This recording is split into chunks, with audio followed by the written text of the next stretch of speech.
Snowball99, a smaller YouTuber known for occasionally sharing strange moments from her home, uploaded a video that quickly caught the attention of paranormal-believing viewers. She had been watching TV for quite some time when, out of nowhere, the lights in her living room suddenly shut off, plunging the space into an uneasy dimness. Rather than ignoring it, she decided to grab her phone and start recording to document anything unusual.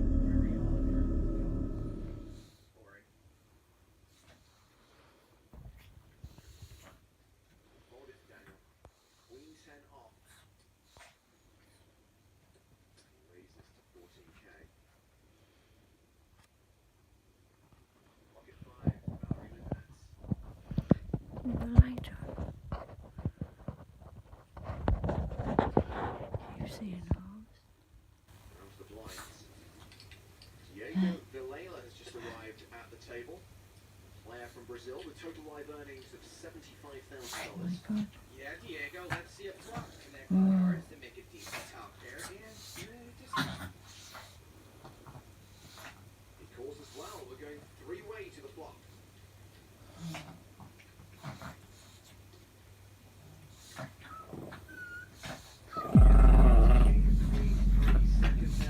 Dogs are going mad.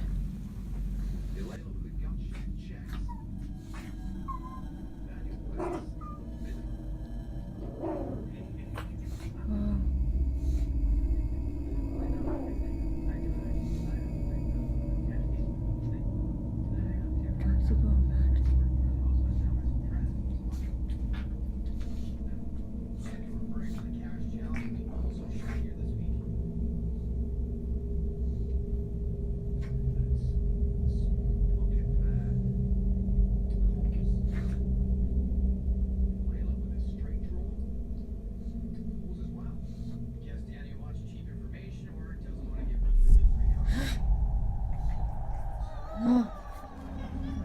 For a while, nothing else seemed to happen besides the faint sound of the television in the background. But as the silence settled, both of her dogs began to whimper simultaneously, their eyes fixed on the same corner of the room. It was the kind of reaction animals have when they sense something humans can't. Just as the video is about to end, viewers can clearly see a grey teddy bear on the floor subtly shift on its own, a small but unmistakable movement. Snowball99 immediately stops recording, her breathing audible and shaken, and later wrote that she hadn't been able to sleep properly since. The clip spread quickly, with many calling it one of her eeriest uploads yet. 2 nights after the Teddy incident, Snowball99 found herself on edge. She'd been trying to convince herself that what happened last time was a one-off, maybe just her imagination playing tricks on her. But when faint noises started echoing through her bedroom late at night, she didn't hesitate, and she instantly grabbed her phone to hit record.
She slowly panned the camera across the room, showing every corner to prove there was nothing and no one else inside. As the camera settled back toward her bed, her sheets began to shift unnaturally, as if something was moving underneath them. Her dogs weren't in the room this time, making the moment even harder to rationalize. She tried to keep the camera steady, breathing heavily, when suddenly a pen fell off her desk completely on its own. There was no breeze, no movement nearby, and she made sure to replay the clip in slow motion for viewers so they could see exactly what she saw. No visible cause. By the end of the video, her breathing was shaky, and she admitted later that she slept with her parents for the rest of the week, despite her older age. Whatever is in that room doesn't seem to be slowing down, and they're looking into bringing a helper in.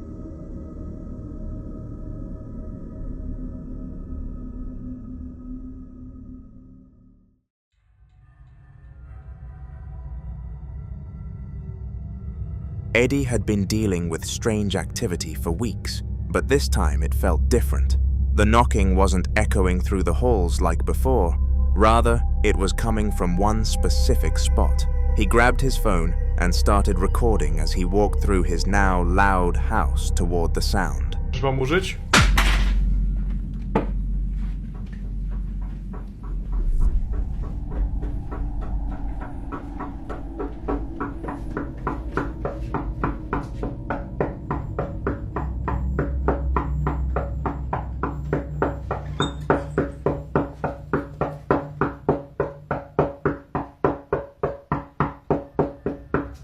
The knocking grew clearer with every step until he stood directly in front of a tall cupboard, the noise tapping steadily from behind it. He hesitated for a moment, clearly unnerved, then swung the doors open wide. What made the moment so chilling was that the knocking didn't stop. Even with the entire cupboard fully open, exposing the wall and everything inside, the rhythmic tapping kept going as if it was coming from inside the very structure of the house itself. There was nothing behind it, nothing leaning against it, and no visible explanation for what was happening. Eddie stood frozen, the camera capturing his uneasy breathing as the knocking echoed on. It was one of the clearest pieces of activity he'd caught yet, leaving viewers just as unsettled as he was.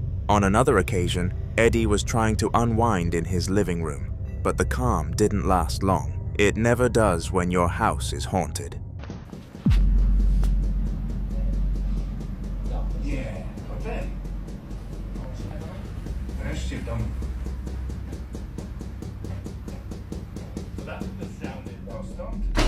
Ja pierdolę. Michael, Tobi, przewodniczący komitetu posiedzony. Muszę się poznać. Nie.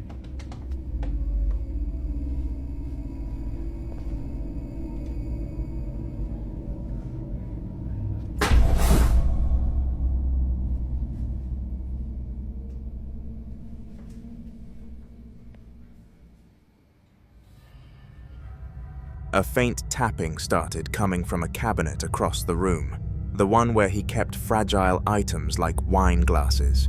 The sound was light but steady, enough to pull his attention completely. He grabbed his phone again and walked slowly toward it, each step amplifying the tension. Just as he reached the cabinet, a loud bang echoed from elsewhere in the house, and the tapping inside the cabinet stopped instantly, as if whatever caused it had shifted its focus. Startled, he continued and hurried toward the source of the bang, which seemed to come from his bedroom. When he entered, he noticed the door had shut on its own. He checked behind it, scanning every corner, but found nothing unusual. As he stood there trying to process what was happening, another noise echoed faintly from the kitchen. Rushing over, he found one of the drawers fully opened, even though he was sure he'd closed it earlier. The sequence of sounds felt coordinated, like whatever was in his home was deliberately leading him from room to room, and for the first time, his unease turned into genuine fear.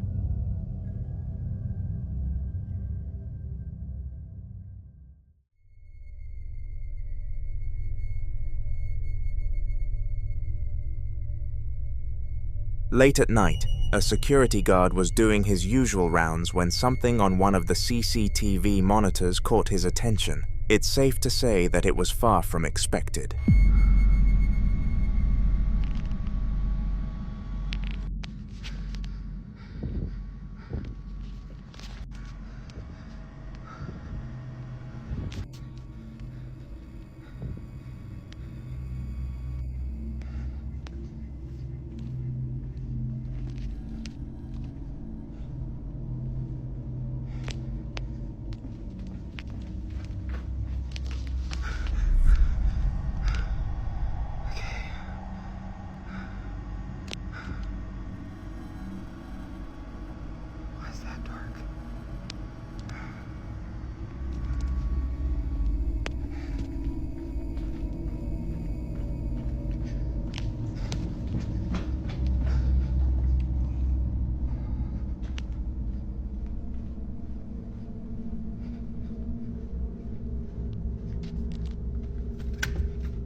In the corner of the screen, a figure could clearly be seen sitting in an office chair inside one of the building's rooms. It looked like a woman, sitting unnaturally still, but the strange part was that the guard was standing right next to that very chair in real life. He turned his phone camera toward it to show proof, and the chair was completely empty. No one was there.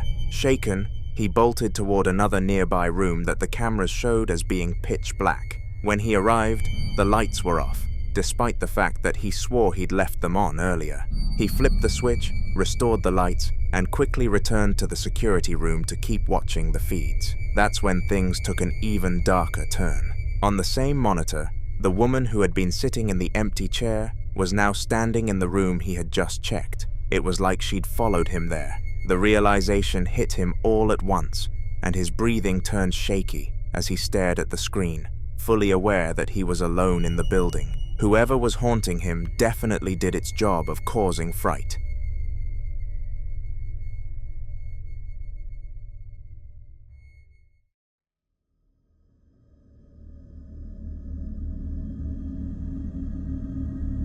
Every morning without fail, Shannon would wake up to find the exact same cabinet door standing wide open. It wasn't just a random door either. It was always the left door, the one that had a secure snap mechanism that made it impossible to swing open on its own. Tired of wondering, she decided to start filming it in order to prove she wasn't imagining things.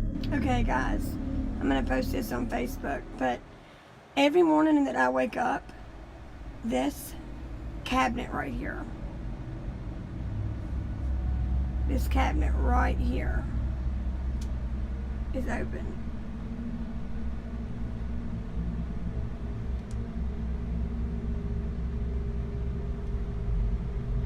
And it's always this door.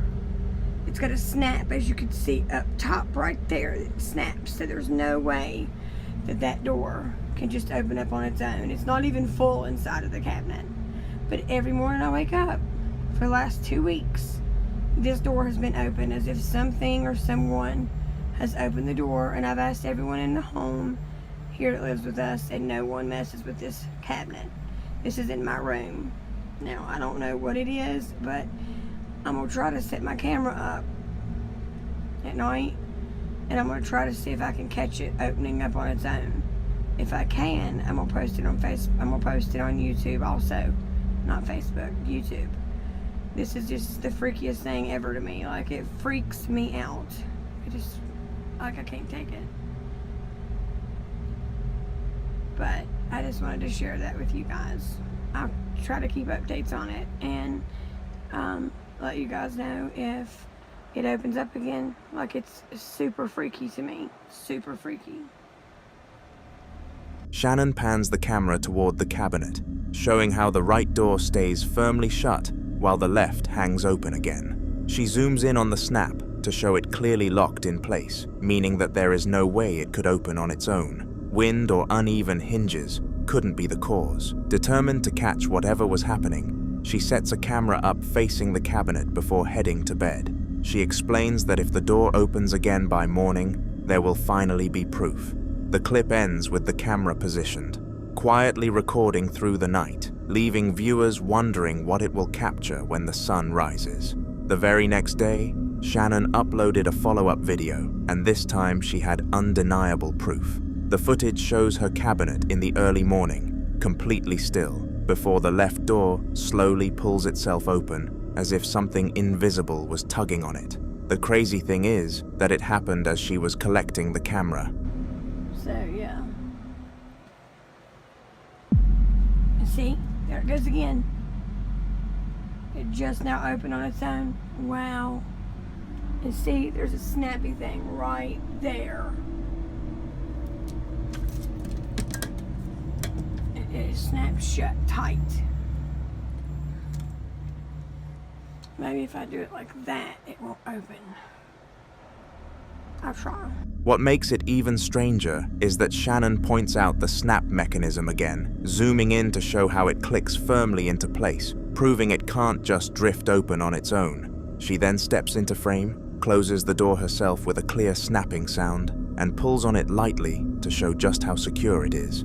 Despite locking into place the exact same way, the cabinet had opened without her touching it. Shannon sounds both unsettled and vindicated, reminding viewers this has happened every morning without fail. But now she finally has evidence to back it up. The way the door opens so slowly makes it feel deliberate, like something inside the house wants to be noticed. The spooky thing is that it got what it wanted.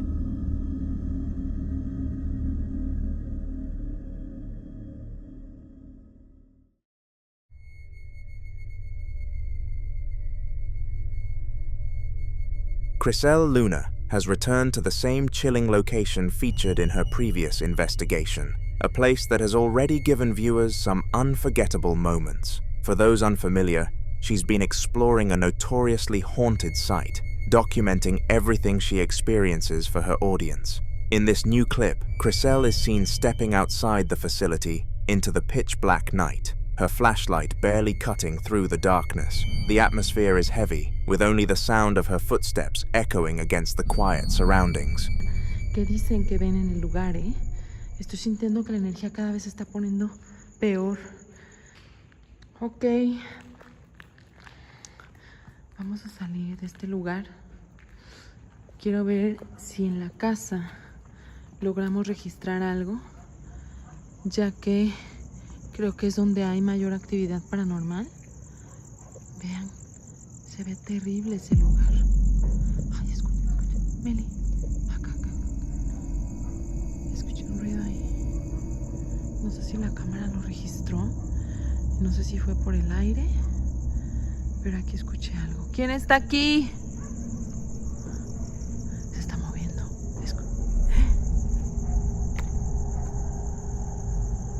¿Quién eres?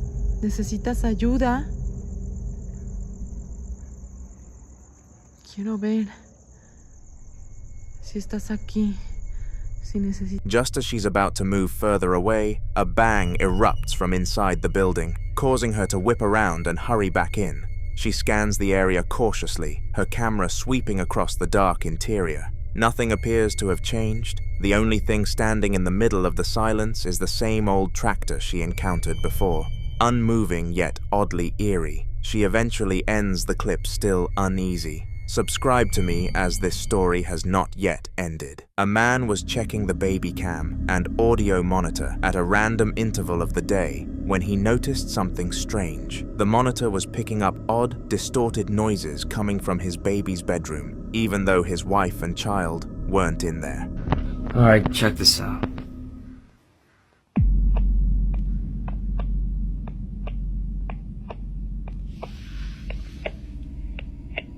There's this noise coming from the bedroom. But my wife and my baby, they're not here. They're not in the bedroom. And this noise happens every day at this exact time.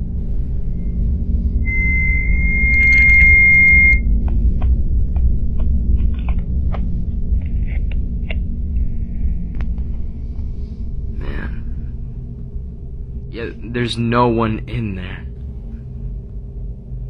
No one.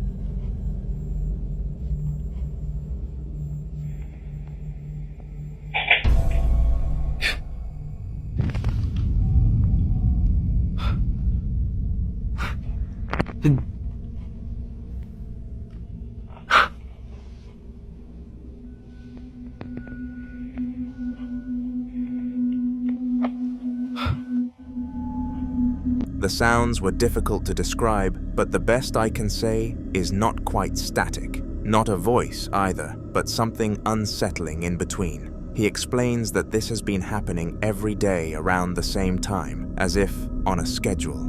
The baby's room looks completely still on the camera feed, yet the noise keeps repeating, growing louder for a few seconds before fading again. Then, without warning, the bedroom door creaks open by itself, slowly swinging into view. The man's breathing quickens as the audio monitor continues to hiss faintly in the background. He's left frozen in disbelief, realizing that something, or someone, has been entering that room every night unseen. The clip ends with him saying they're moving out immediately. He says he can't take the risk of leaving his baby in that room again.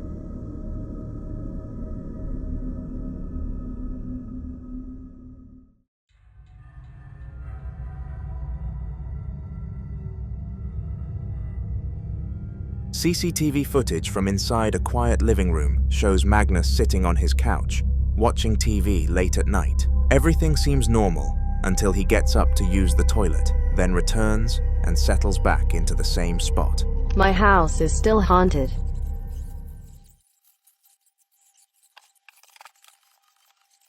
After a long time, something finally happened.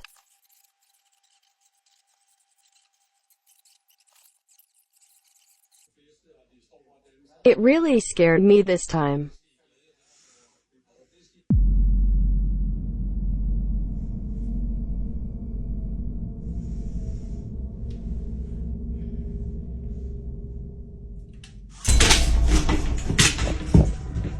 Without warning, the television shuts off on its own. Confused, Magnus looks around for the remote, checking the couch cushions and the table beside him. Just as he starts to move toward the TV, the blinds behind it suddenly collapse, crashing down with a loud snap. Startled, he stumbles backward and falls, his reaction caught perfectly on camera. The footage ends shortly after, but according to Magnus, that moment left him shaken. He checked the wiring, the remote, and even the bracket holding the blinds, but nothing was out of place. He's since stopped watching TV at night, claiming that every time he sits on that couch now, he feels like someone's watching from behind those same windows.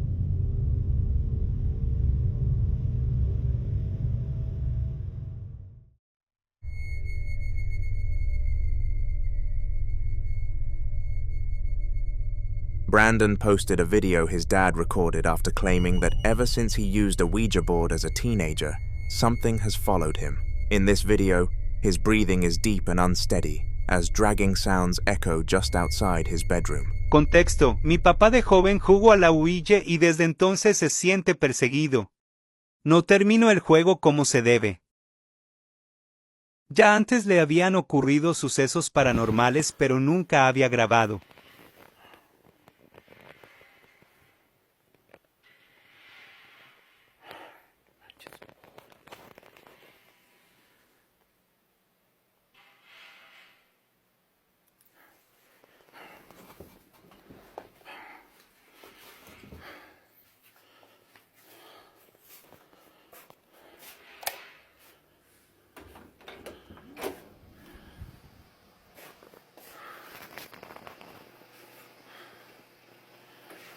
¡Ay, cabrón!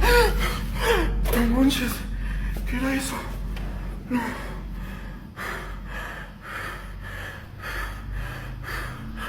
Ay, no manches.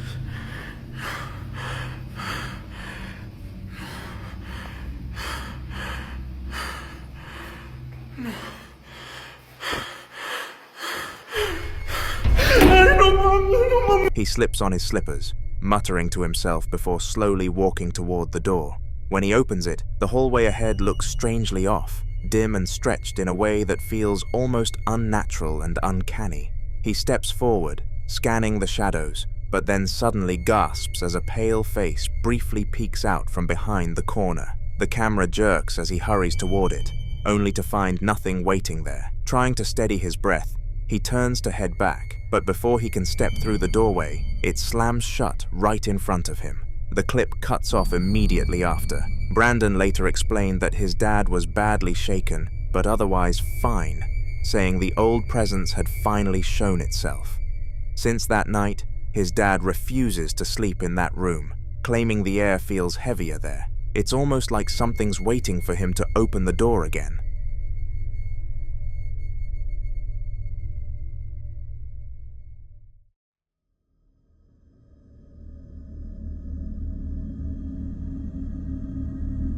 A school cleaner, convinced something strange had been happening in the school throughout his time there, decided to set up a camera to finally get proof. The video begins with him adjusting the device, commenting on how he's not sure whether the quality will be good enough to capture anything, and he looks visibly confused. Okay.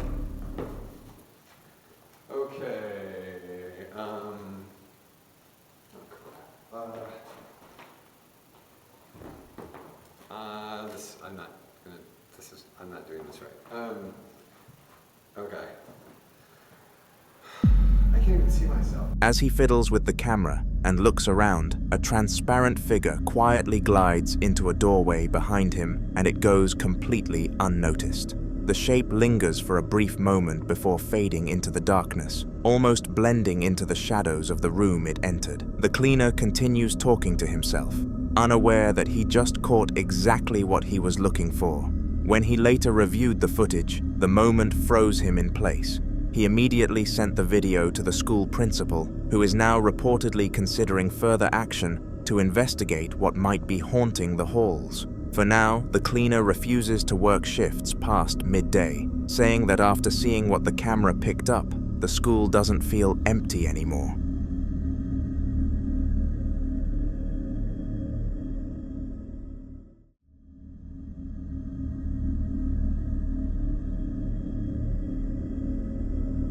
The man in the upcoming video was tidying up a cluttered room, picking items off the floor and stacking them neatly when something strange started happening.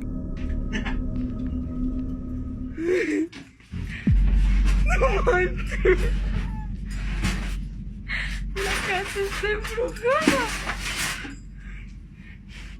Vete para allá conmigo. ¡Ey! No, no hagan eso.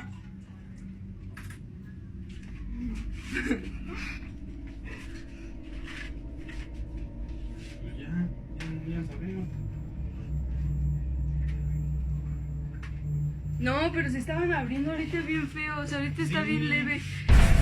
No manches, no lo digas. ¿Por qué es que no? Ay, no, tío. Se están abriendo solos. No manches. Ay, no. Ay, no, me da miedo. ¿Ya cerraste el otro? Ya cerré los dos. ¿Qué es el canelo? Córrele, que aquí espantan. Échale las cosas.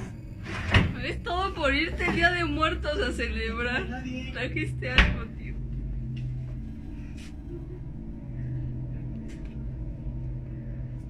No, porque ¿qué dijiste? Por ir a tus... ¿Cómo se llama? ¿Cómo? ¿A dónde fue? Mira, mira otra vez. No manches, ya, qué horrible cae. ¿Qué si espantan, abuelita? ¿Qué? No lo voy a bajar. ¿No te asusta? ¿Se cerró? No manches, no, hay que traerle un padrecito. O algo. Abuelita, ya me dio miedo, en serio, ya no estoy cotorreando. Mira. Mi risa es de nervio. Me puso la piel chinita. No digas, no, vámonos ya, abuelita. Yo me voy con mi tío Diego, ahorita vengo. No, ya, no. As he crouched down, the cupboard right beside him slowly slid open on its own. Startled, he reached up and shut it, only for it to slide back open, just as his hand touched the handle, making it almost impossible to close. Frustrated, he moved some things aside and tried again. This time it stayed shut, or so he thought. About 20 seconds later, as he continued sorting through the mess on the floor, the same cupboard creaked open again before closing by itself. He stood up and checked every nearby cabinet, opening and closing each one to test the hinges, but everything seemed normal. Just when he decided to walk away, the cupboard adjacent to the first one suddenly slid open, then shut again on its own. Both cupboards began moving one after the other, as if reacting to him. He still swears someone was pranking him, but there's never been any evidence of anyone else being there. Even now, the cupboards occasionally open on their own, almost like they're still waiting for him to come back and clean.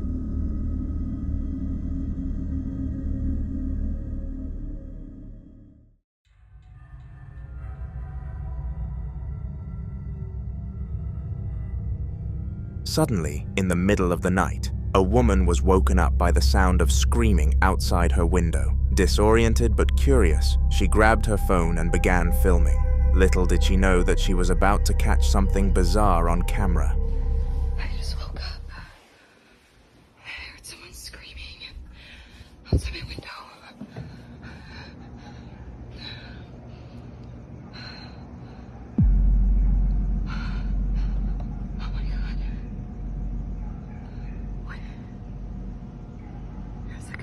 And he's just staring out my window. What is he doing?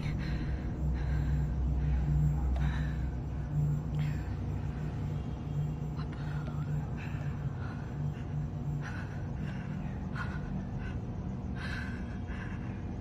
Is he staring at me?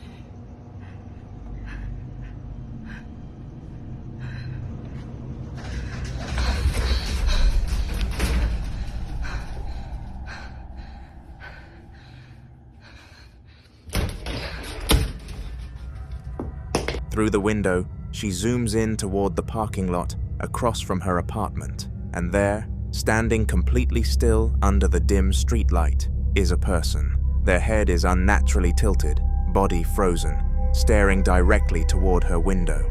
They're too far away to make out any facial features, yet the stillness of the figure feels disturbingly intentional, as if whoever, or whatever it is, knows she's watching. After a few tense moments, she whispers that she's going to check her door, but before she can, a rustling noise comes from inside her cupboard behind her. She spins around, breathing heavily, opening the door to reveal nothing but empty shelves. When she turns the camera back toward the window, the figure is gone. Viewers still debate whether it was a person or something else entirely, but many agree that no one should have been standing that still, that late, staring straight into her window. The video continues right from where the last one ended, her breathing heavy as she bolts out of her bedroom and rushes down the stairs.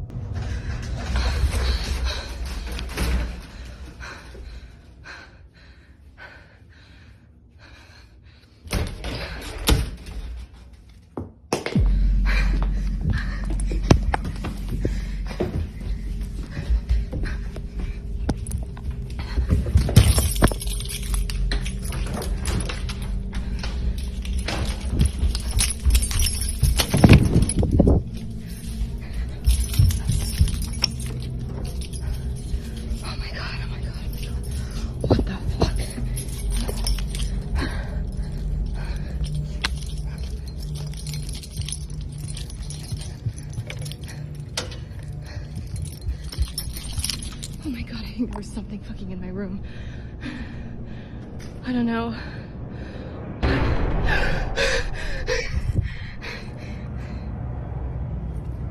The camera shakes while she fumbles for her keys, her voice trembling as she vigorously attempts to get out of her home. She bursts through the main doors of her apartment complex and steps into the cold night air, trying to steady herself. For a moment, it's quiet.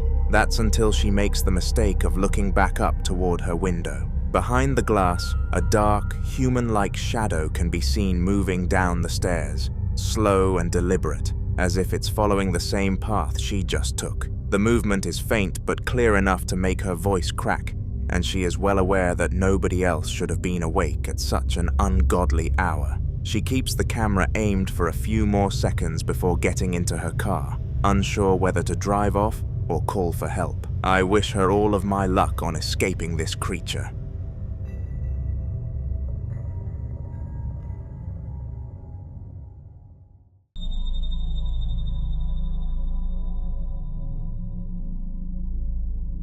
Ian, the Midwest ghost hunter, who's been exploring the same abandoned theater for weeks, returned to wrap up what he thought would be his final investigation there. The air was cold and silent, his flashlight beam cutting through the dust as he stood near the stage, recording his closing thoughts for his viewers. Alright guys, I think I've had enough. I think we'll call it a night. It's getting pretty late. Thank you for watching. Thanks for subscribing, up to 50K already. Holy crap. And what the f? That was a piano. I was about ready to stop recording. Hello? Oh, there it is. That's the piano. I just heard that. But look at this thing, it's completely shut. How could that happen? It's not one of those player pianos, is it? I doubt it. This thing looks ancient. What does that say? Mabel's piano? What? No freaking way! Just as he begins to thank everyone for watching and remind them to subscribe, a piano, sitting in the corner of the room, lets out a few quiet notes. Soft, but clear enough to stop him mid-sentence. He freezes, staring toward it in disbelief, before slowly walking over. The instrument is covered in dust, the keys untouched for what must have been years. He thoroughly checks the surroundings of the piano, but nothing looks out of place. There's no draft, no strings moving on their own, nothing that could have caused it. The silence that follows is deafening. Whatever played those notes clearly wanted him to stay a little longer, and Ian admitted afterward that this was the moment he truly started to believe the theater might be alive. Chase was staying over at his girlfriend's house when something strange happened that made him start recording. She had told him before that the place was haunted, saying you could always hear footsteps moving around upstairs, even when nobody was there. Chase never believed her, until the night that changed everything. Take a look. My front camera is smashed, but I'm here at my girlfriend's house by myself. She always says it's haunted because it sounds like somebody is walking around upstairs. I've never heard it until now. I always say it's not haunted because the house is a little old. But it legit sounds like there's somebody upstairs. I will swing on a ghost, or if it's a person, I don't care.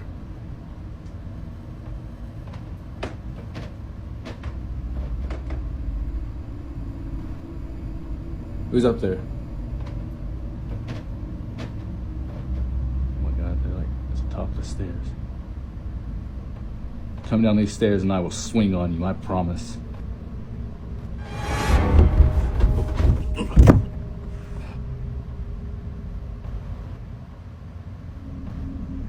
The video starts with him whispering that he's finally hearing it for himself. Faint but clear footsteps can be heard moving above him, slow and steady, like someone pacing. He walks toward the stairs, the sound growing louder with each step he takes. As he begins to climb, he pauses halfway up, shining the camera toward the landing, and asks who's up there. There's no answer, just silence and the faint creak of the house settling. Then, out of nowhere, the footsteps pick up again, this time rushing straight toward him. Chase freezes, but before he can react, something invisible seems to barrel down the stairs. He instinctively swings at the air, but nothing's there. The clip ends abruptly as he backs away, shaken, realizing his girlfriend might have been right about the house all along.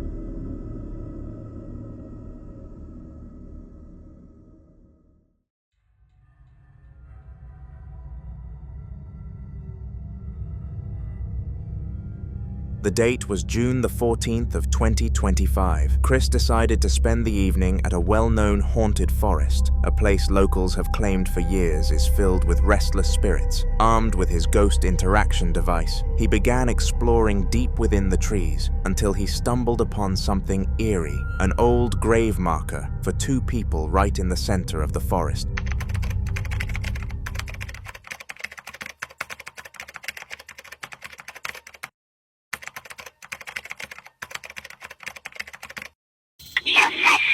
Hi, Jonathan. Hi, buddy. It's nice to talk to you. Whoa, whoa, whoa, whoa. Whoa, whoa, whoa, whoa, whoa, whoa. It just said Jonathan, bombings 1920s. You are amazing. Mortuary. Right. It just said right. And that's John. I mean, you would think if his full name was Jonathan, they put Jonathan, right? But it just said Jonathan. Bombings 1920s. Right. And Nightmare. Lifetime. That's crazy, bro. That's crazy. Absolutely crazy. That's wild, bro. Wild. We've been so connected lately. I don't know what it is, man. Whoa, whoa, whoa, whoa.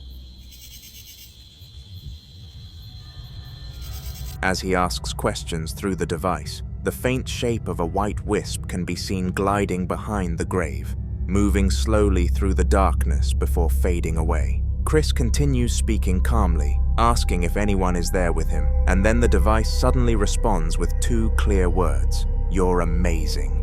The moment leaves him speechless. Whether it was meant as kindness or mockery, it confirmed that something out there was definitely aware of him and listening. Who knows if it was one of the men who appeared on the grave.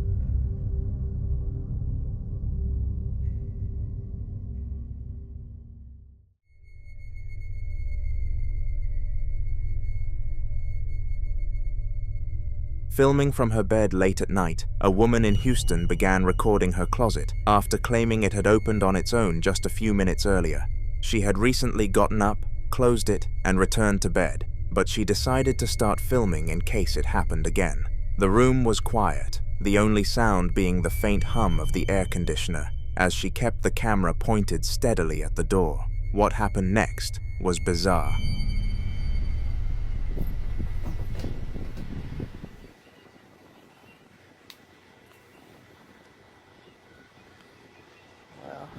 The door opened up a few minutes ago, so while I was laying down, so we're going to see if it's going to open again. I closed it and got back in the bed, and hopefully it is shut for tonight. I just end up getting out my bed a minute ago and shutting it, so let's see.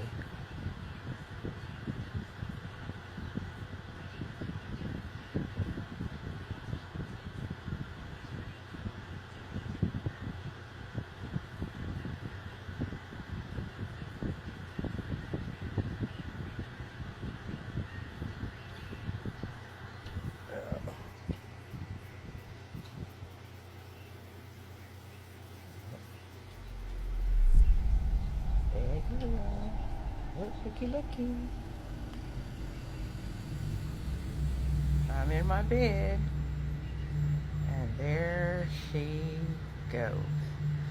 So I'm gonna have to end up putting a towel in it, or she's gonna keep opening it up all night. But I'm in my bed, as you can see. It's opening up again by itself. After several tense seconds, the closet door slowly begins to pull open by itself, creaking just slightly as it moves. She gasps softly, but doesn't move, frozen as the door comes to a stop. No one else is visible in the frame, and there's no sign of a draft or string pulling it. After this, she said she's been trying to move out of the apartment entirely, convinced that whatever is in that Houston apartment doesn't want her to stay, and she would be a fool not to listen to the signs.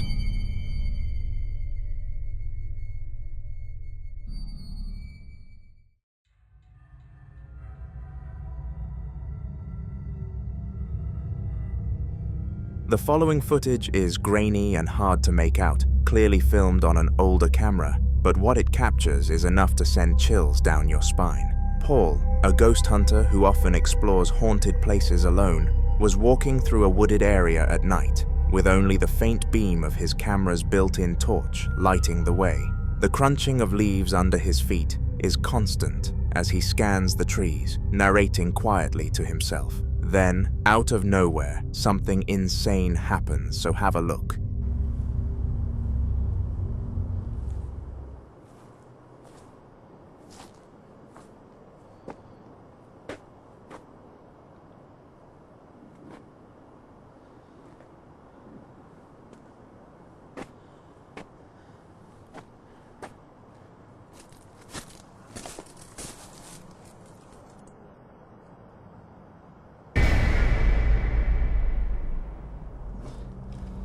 Where's it gone? There was something there.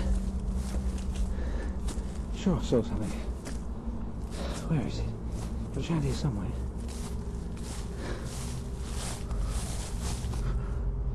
It was here somewhere, but it's gone. I don't know where it is.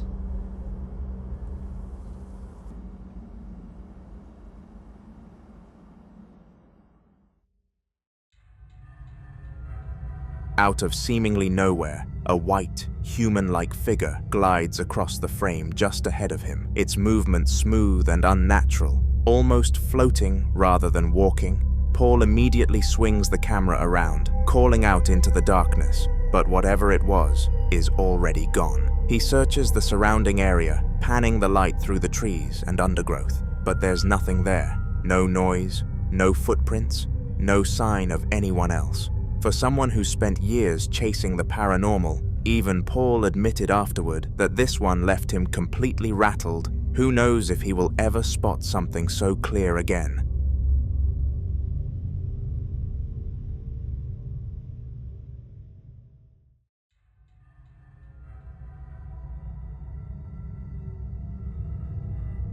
The Ogden paranormal team had decided to spend the night investigating a notoriously haunted location known as Asylum 49, a place long rumored to be one of the most active spots in the state.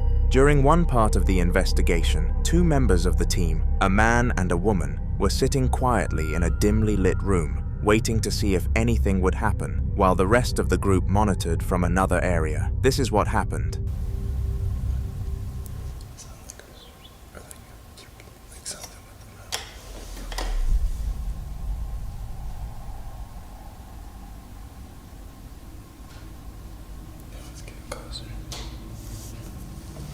Notice that? Yeah, it's scary. It started off back there and now it's weird.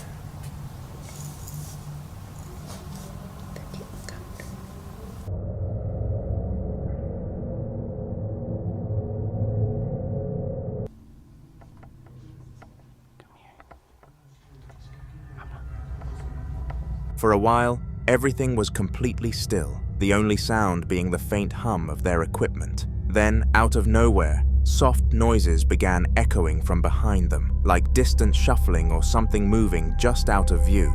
They both freeze, exchanging nervous glances before slowly turning around at the same time. The camera pans with them, and the place is empty, completely void of movement, yet the sound continues for another second before fading into silence again. No one else was near that room, and the team later confirmed through their static cameras that nobody had entered or left during that time, making this one of the eeriest moments from their night inside Asylum 49.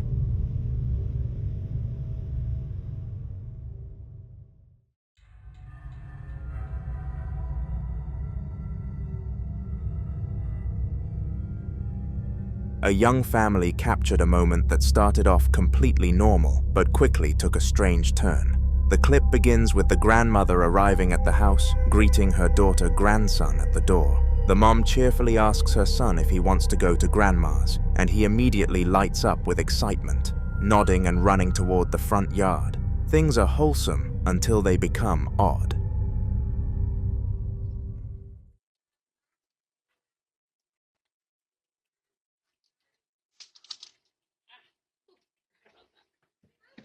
You ready to go, Grandma's? Come on. Let's go.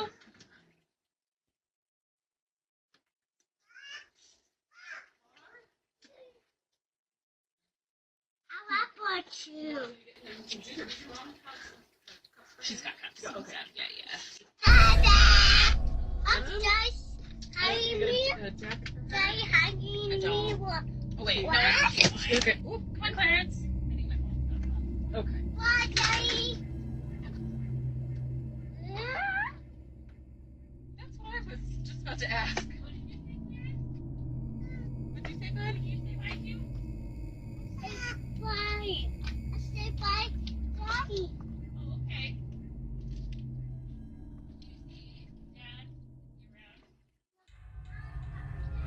As he walks to the right, his tone suddenly changes. He stops, looks into the distance and quietly says, "Dada," as if he's spotted someone familiar. The mom looks a little confused, since the boy's father wasn't home due to him passing away 8 years ago, but the child seems completely certain, even waving and saying "Bye, Dada," before turning back toward the car. The family later checked the footage again, and though nothing visible appears where the boy was looking, his reaction and tone were unmistakably genuine, leaving everyone wondering who or what he actually saw that day.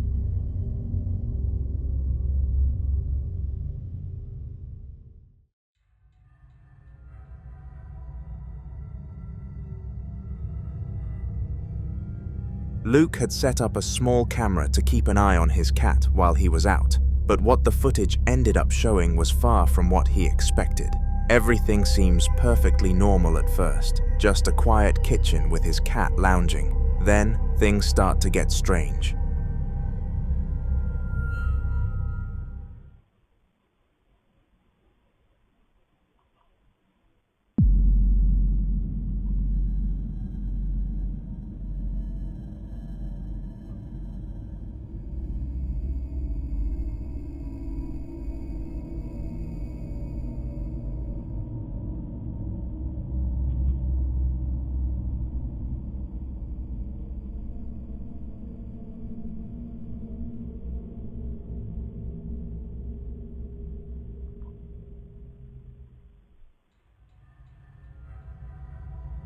The lamp beside the sofa suddenly flickers on, glowing unusually bright before shutting off again, then turning back on a few seconds later. It repeats this several times, almost like someone's playing with the switch, except Luke wasn't home. As the light flashes, a teddy sitting nearby begins to subtly move, its arm shifting just slightly, before an ornament placed next to it falls over completely. The cat notices immediately, jumping up and walking closer to investigate, as the lamp turns off one final time.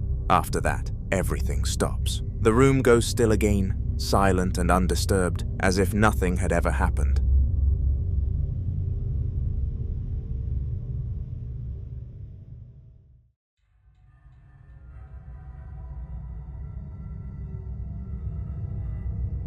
In this next clip, a woman follows her cat into a room after hearing faint children's music playing from inside, which immediately strikes her as odd, since no toys had been turned on. It's the playroom, filled with her child's things, and the cat seems unusually curious, walking straight toward the curtains near the window.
As she steps in behind the car, she notices something strange.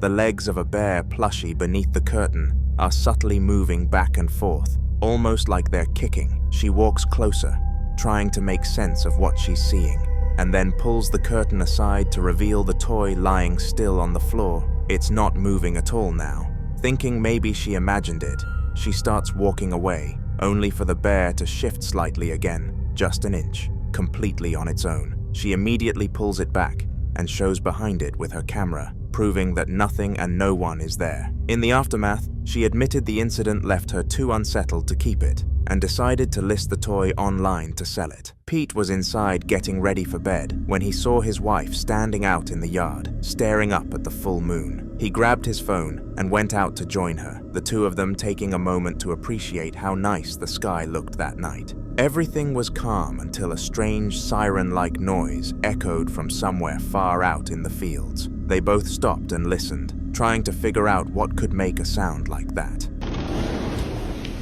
You getting some fresh air? Yeah. Look at the moon. Oh, yeah. Can you see it? Yeah, you kind of can come up. It's gonna be like a full moon soon. What?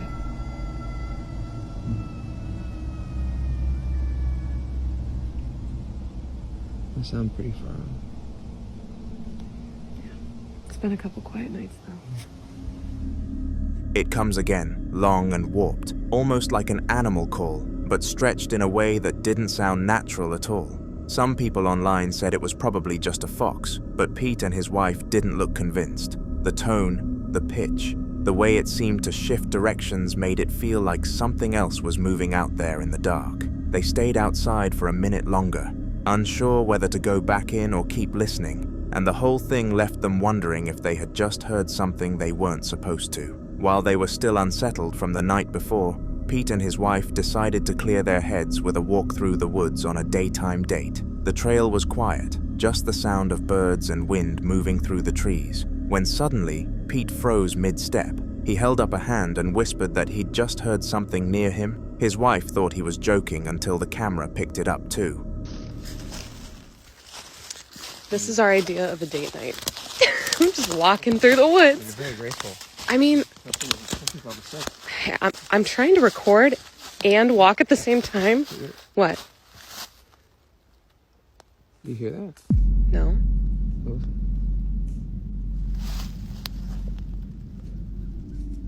Is that footsteps? Do you see anything?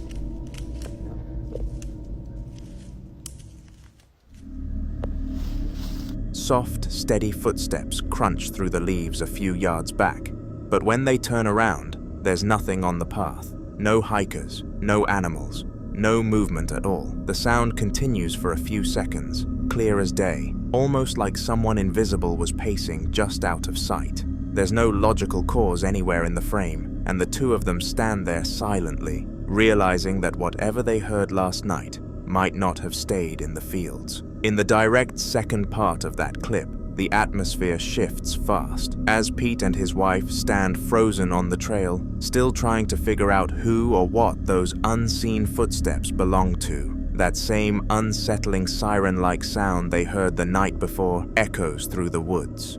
It's gonna be harder to move through and keep quiet with all the leaves on the ground now.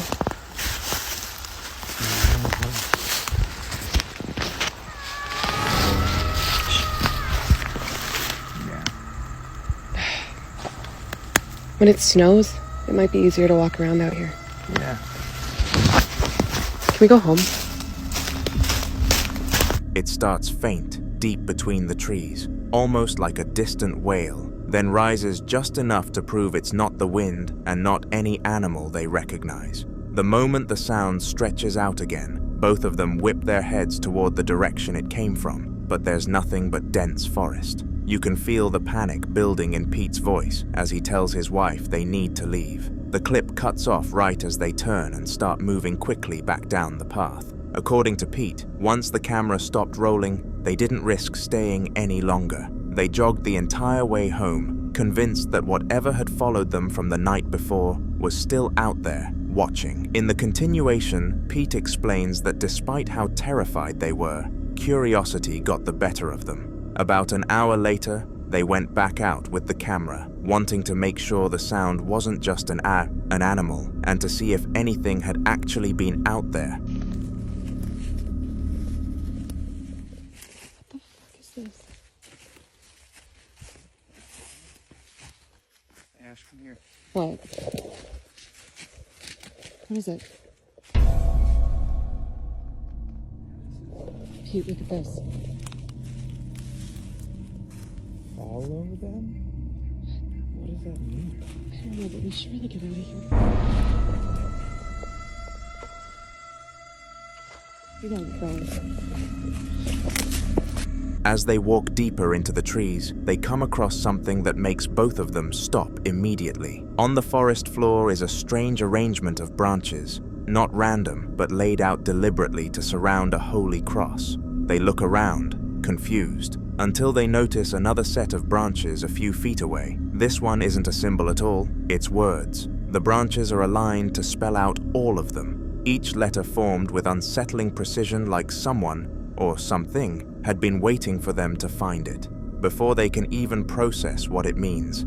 That same eerie siren-like sound echoes through the woods again, louder this time and closer. Pete mutters under his breath, the camera shaking as the woman spins around trying to locate the source, but the forest around them is completely still. Then the siren drags out once again, sharper this time, and that's all they need to hear.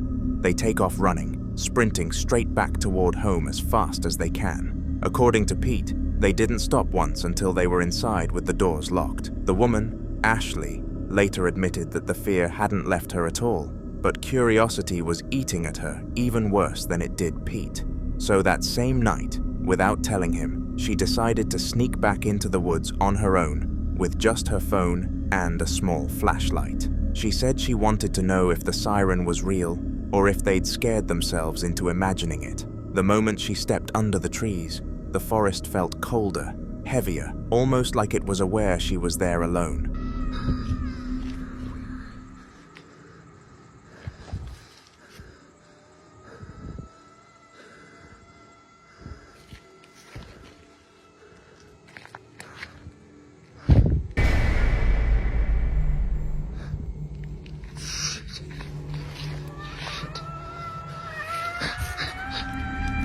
As she walks deeper into the dark, the siren-like noise begins again, drifting through the woods in those stretched, unnatural tones. Ashley keeps the flashlight pointed straight ahead, her breathing shaky as she slowly pans from tree to tree. Then, somewhere far ahead, something moves. It's quick, just a flicker between trunks, almost like a human silhouette gliding sideways before disappearing again. Ashley stops in her tracks, whispering Pete's name even though he isn't with her, and the siren drags out again, louder this time, as if responding to her voice.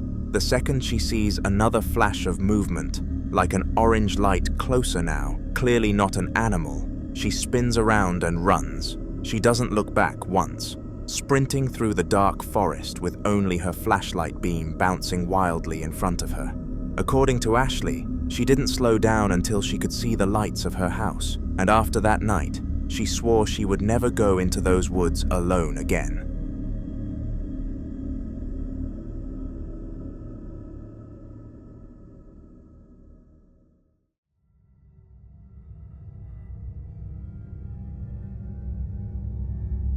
Monica was at work completely alone that night, the only person scheduled in the building, when she suddenly started hearing a strange chiming sound echoing from somewhere down the hallway. At first, it was faint, almost like a toy winding up, and she assumed it must have been something mechanical resetting itself. But when it kept stopping and starting, moving from one direction to another, she grabbed her phone and began walking toward it to figure out where exactly it was coming from. I'm at work. I'm the only person here. And I here. Oh my god, I'm fucking.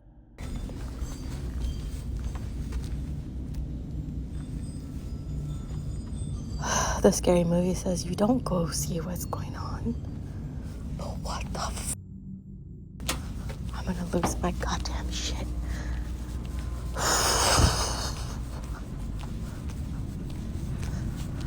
Okay, I'm gonna die.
She moves through several empty offices, each one quiet and untouched, the chiming fading then picking up again, as if something was leading her from room to room. Eventually, she reaches a specific doorway where the sound had been the strongest just moments earlier.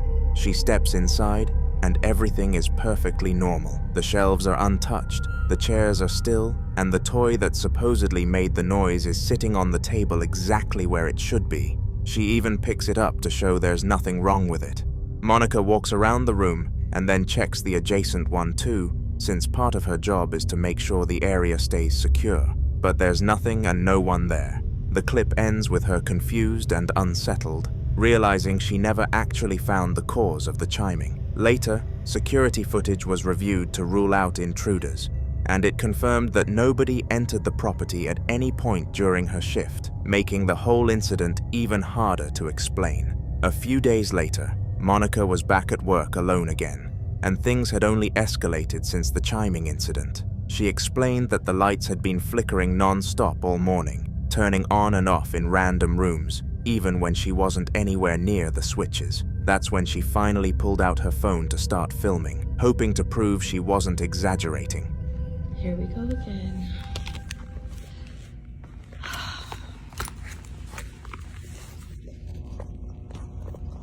I don't know what the hell. The lights keep going on and off. What the f-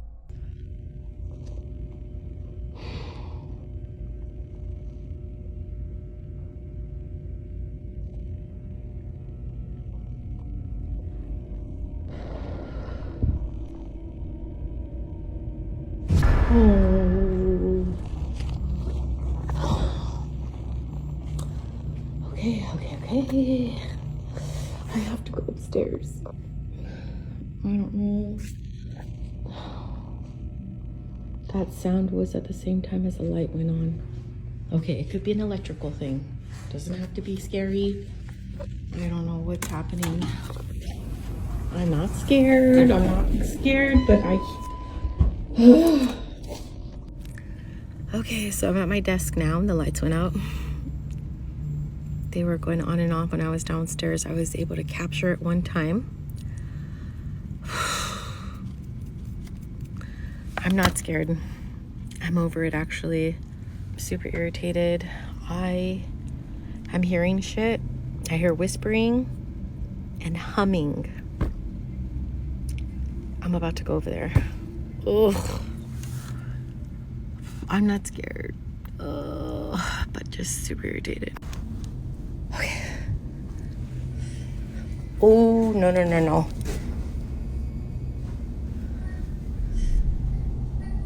Oh, God.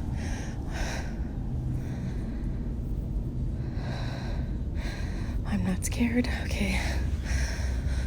How do I turn the camera around? Okay. I fumbled on the phone. I'm not scared.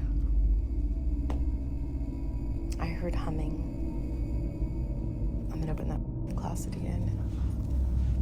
I'm not afraid. Nothing can hurt me.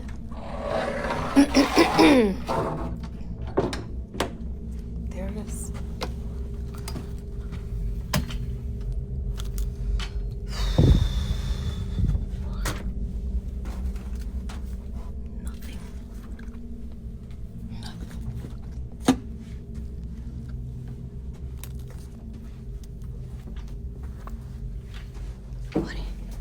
I don't know what the heck. I had the security guard leave the light on for me in this room. And As she's walking down the corridor, a sudden loud thud echoes through the building at the exact same moment another light snaps on by itself. She jumps, whispering to the camera that she's heading back to her desk for safety, and steps into the lift. The moment the doors close, she looks shaken, constantly glancing around like she's expecting something to follow her. When she reaches her desk, she sits down and talks straight into the camera, clearly agitated as she describes what's been happening, whispering, humming, little noises coming from corners of the office where nobody should be. And the unsettling part is that throughout the video, you can hear it too. A whisper around 1 minute 41 seconds, another faint one at 2 minutes 40, soft enough to question, but clear enough to be intentional. She later says that her boss already knows what's happening, but claims there's nothing he can do. No intruders, no faulty wiring, just Monica and something in that building that keeps making its presence known whenever she's stuck there alone.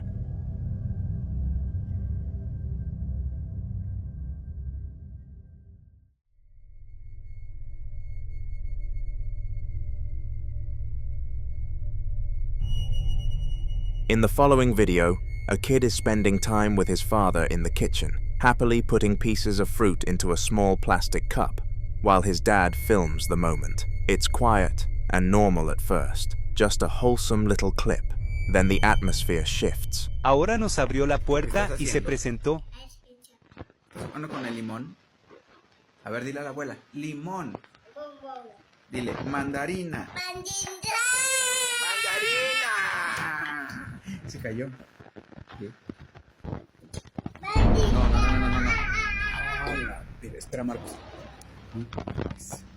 Otra vez no, por favor.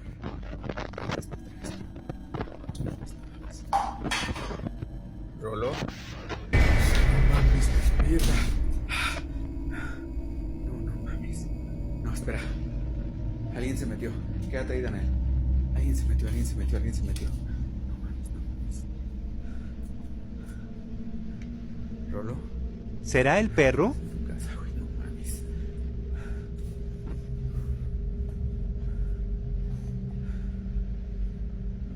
No, esto no puede ser. No. Métete, papi, métete. Brightening and dimming, the overhead lighting is suddenly flickering with the power. Before either of them can react, the door beside them slowly opens by itself, creaking as it swings inward. The dad steps toward it, confused, but the moment he reaches the doorway, a dark figure can be seen standing upright through the window behind the door. It's just a split second, but its shape is unmistakable. He panics, backs up quickly, and shuts the door immediately, trying not to scare his son. They wait in total silence for a few long seconds before he finally gathers the courage to open the door again. This time he steps outside, filming the empty yard, showing that absolutely nothing is there. No person, no shadow, no movement anywhere. The dad then hurriedly ushers his kid back inside and ends the video. He said afterward that he locked the door the second the recording stopped, completely shaken by the idea that something had been standing that close to them. In the following video, the man behind the camera keeps moving through what looks like a storage area, the kind of tight corridor where every box and shadow feels like it has weight, and you can tell he is already on edge as he scans each corner with the camera. He stops when he notices a door that should never be opened during the investigation, sitting cracked just enough to make the hallway feel wrong, and he slowly leans in to look behind it, even though the team is nowhere nearby. La puerta se abre y se cierra sola.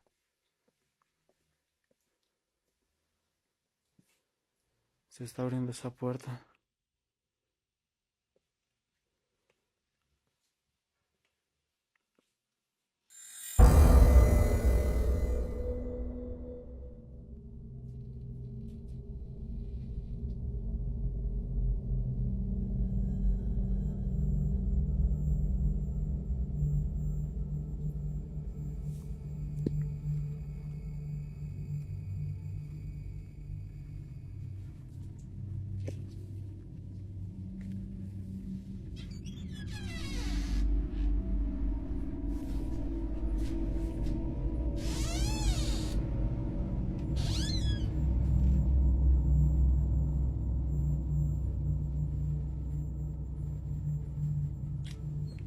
No hay nadie.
Y por acá también se escucha ruido.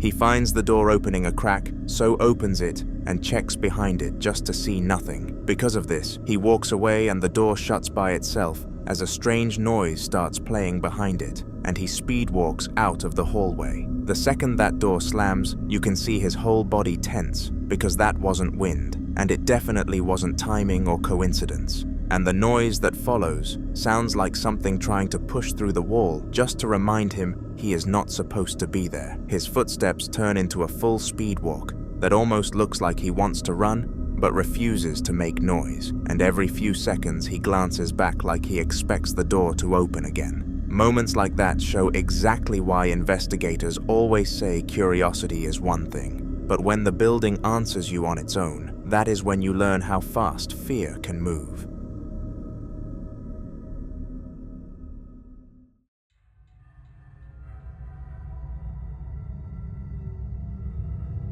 It was late enough that the local markets should have felt peaceful, but every shutter was pulled down tight and the whole place looked abandoned, except for May cutting through the empty rows. She knew the place was closed and shouldn't have held any noise at all, which is why the first faint scream stopped her in her tracks, sounding like someone crying out in pain from deep inside the metal-covered stalls. She followed it slowly, each step making the sound grow sharper and more desperate, until it felt like it was right beside her, but no matter where she turned, there was never anyone there. Imagínate andar por la central de abastos y oír esto.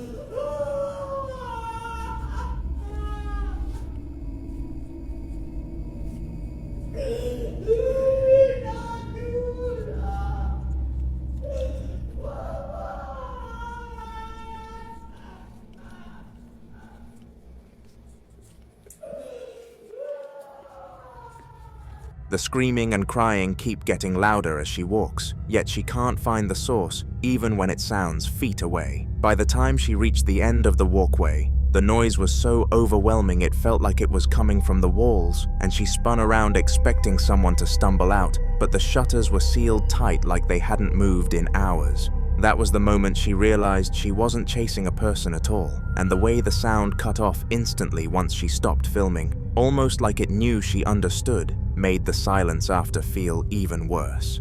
May had walked straight into something trying to be heard, and the fact that it never showed itself only made it clearer that she had been listening to a ghost.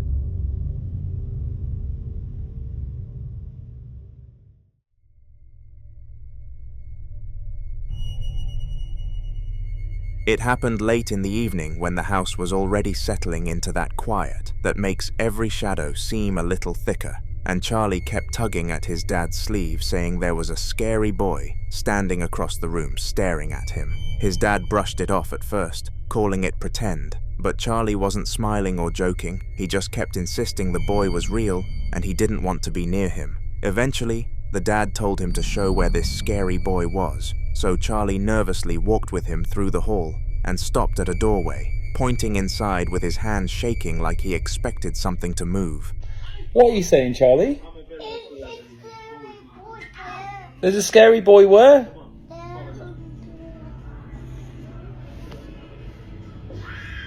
What do you mean?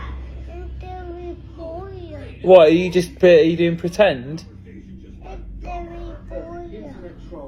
Yeah, you're just playing pretend, aren't you? Do you want to show me? Show me then. Come on. You show me where he is. fucking that. Where? Where? In there? In there? Okay, get ready, Charlie. No scary boy. No, there's nothing there, mate. Do you want me to go in? Look, there's absolutely nothing in here. You've got nothing to be scared about. I've absolutely shit myself. There's nothing to be scared about. There's nothing here. That's just the bathroom. Nothing there, buddy.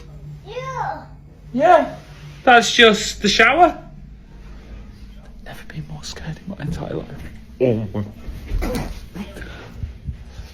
See, told you, nothing there, mate. Perfect. Come on, let me silly. The father opens the door and sees nothing, while Charlie refuses to step past the threshold.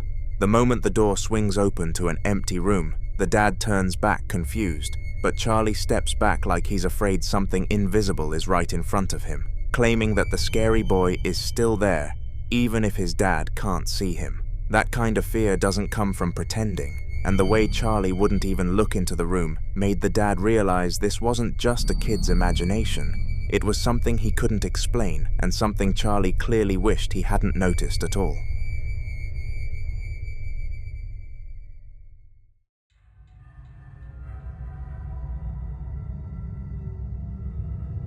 It was supposed to be a quiet night in Braden's room, but the ceiling kept creaking with slow, heavy footsteps, even though nobody was home, and there shouldn't have been anything moving above him at all. He sat still for a second, trying to convince himself it was the house settling, but the steps were too steady, too human, so he grabbed his flashlight and started walking through the dark halls with that kind of nervous focus where every sound feels closer than it should.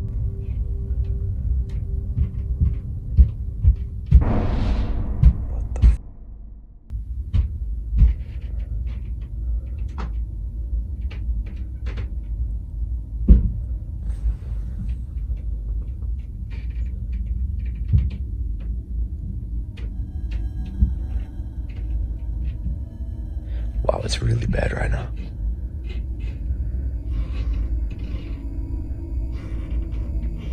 Okay, hold on. Jesus. Okay, hold up. Why is the tree on right? Whatever that is coming from up here.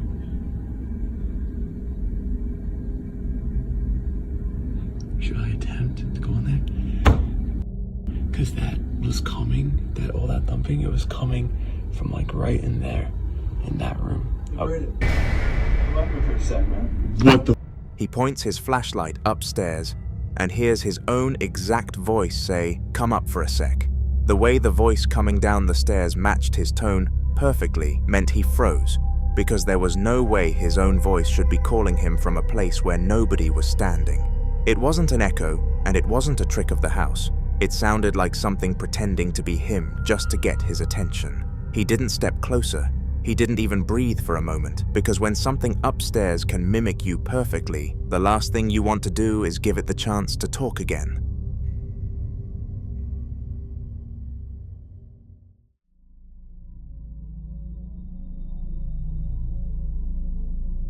The following video was captured amidst a normal slow night at the sneaker shop. The kind where the worker is just sweeping the floor and straightening boxes while the CCTV quietly records every corner of the room. Nothing feels off until the air suddenly shifts a little, just enough to make him pause, and the camera catches him glancing toward the back like he sensed something move.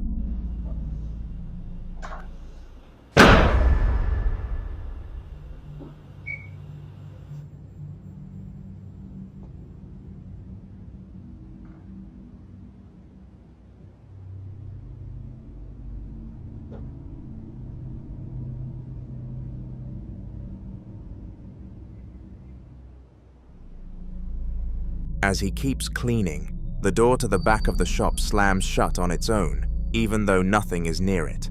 He jumps and stares because there's no draft, no co-workers, no reason for it to slam with that much force, and the CCTV angle shows the room behind it is completely empty. It's the kind of movement that looks deliberate, like something wanted to make itself noticed, and the way he slowly backs away from the doorway says everything. Even in a brightly lit shop, surrounded by sneakers and shelves, that door made it clear he wasn't alone at all. The same sneaker shop is open now, customers walking around and the place feeling completely normal, like nothing strange had ever happened there. And one of the workers is helping a guy try on a new pair he picked from the wall. They're chatting casually as the customer slips the sneakers on. Then he walks over toward the mirror to get a better look, while the worker follows a few steps behind, totally unaware that the cameras are still watching every corner and about to capture something crazy. Yeah, I'm going, bro. Barrel pretty cool. He's trying to take it on myself.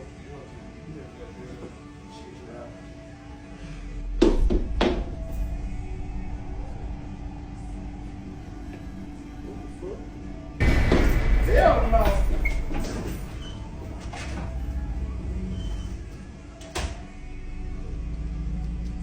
As the customer stands in front of the mirror, a single sneaker from the display wall drops to the floor on its own, with no one near it, causing both of them to panic and run. The moment that sneaker hits the ground, they both whip around because it didn't slide. It didn't wobble off. It fell straight down like something knocked it loose with intention. You can see the confusion turn into fear instantly, and the worker doesn't even try to explain it before bolting toward the front door with the customer right behind him. It feels like whatever slammed the back door before was still there, waiting for another chance to be noticed, and that single falling sneaker was enough to send them both running.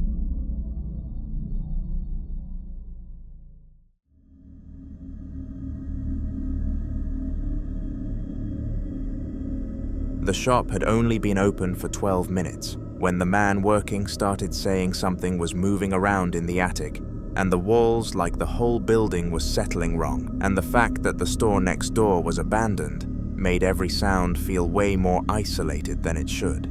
He walked around the aisles with his camera, trying to prove he wasn't imagining it, and the second he passed the back corner, he heard a hard knock hit behind the wall, like something was following him from the other side. Okay, we have literally been open for 12 minutes. There is so much stuff happening right now that I don't even understand it. So I'm going to show you. No one's on the cameras.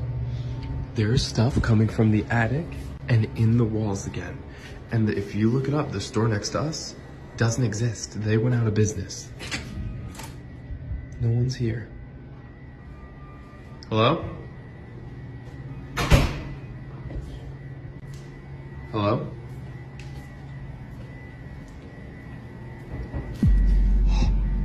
Did you hear the knock? Hello?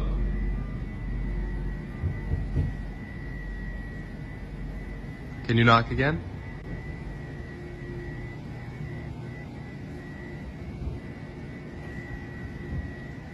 Oh my.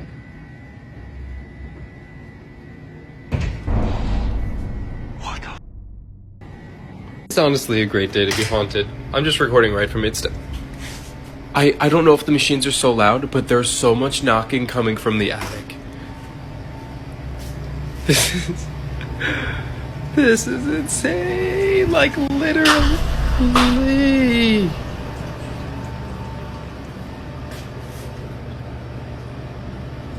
Okay. I'm gonna throw up. I'm not ready for this. It is too early for this. We're not even open.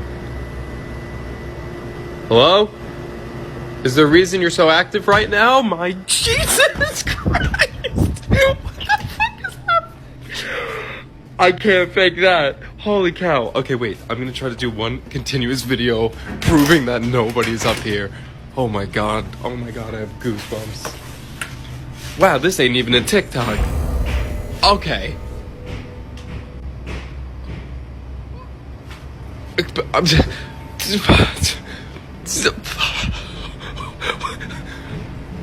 God. Okay, it literally just stopped.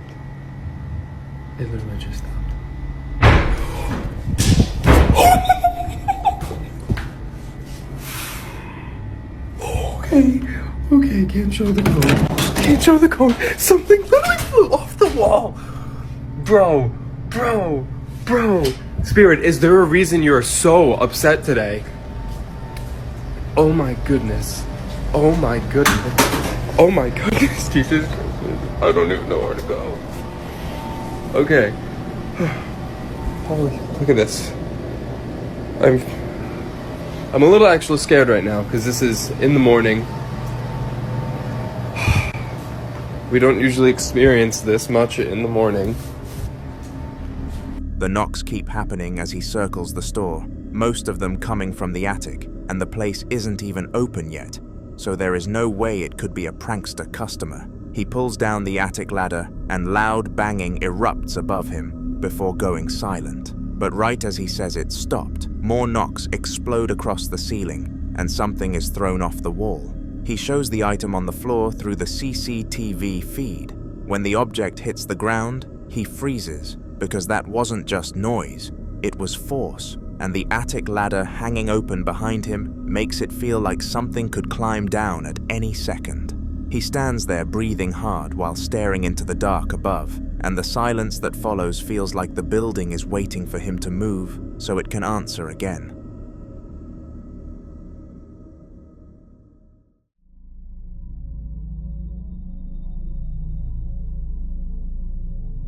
Ian, a ghost hunter in the Midwest, entered a decaying factory that locals claimed was haunted. The air was thick with dust and the faint smell of rust, and the silence made every creak echo like a warning. He set up his equipment, hoping to communicate with whatever lingered in the shadows, and immediately something responded.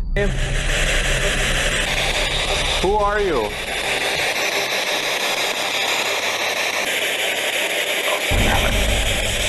Whoa. Sir, why do you still haunt this tannery?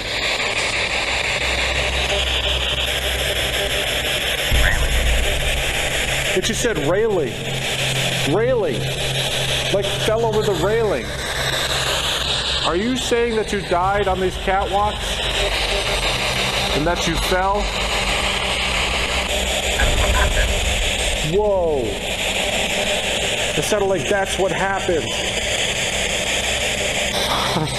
Jesus, this is so crazy. Thank you, sir, for communicating with me. Is there anything you would like to say?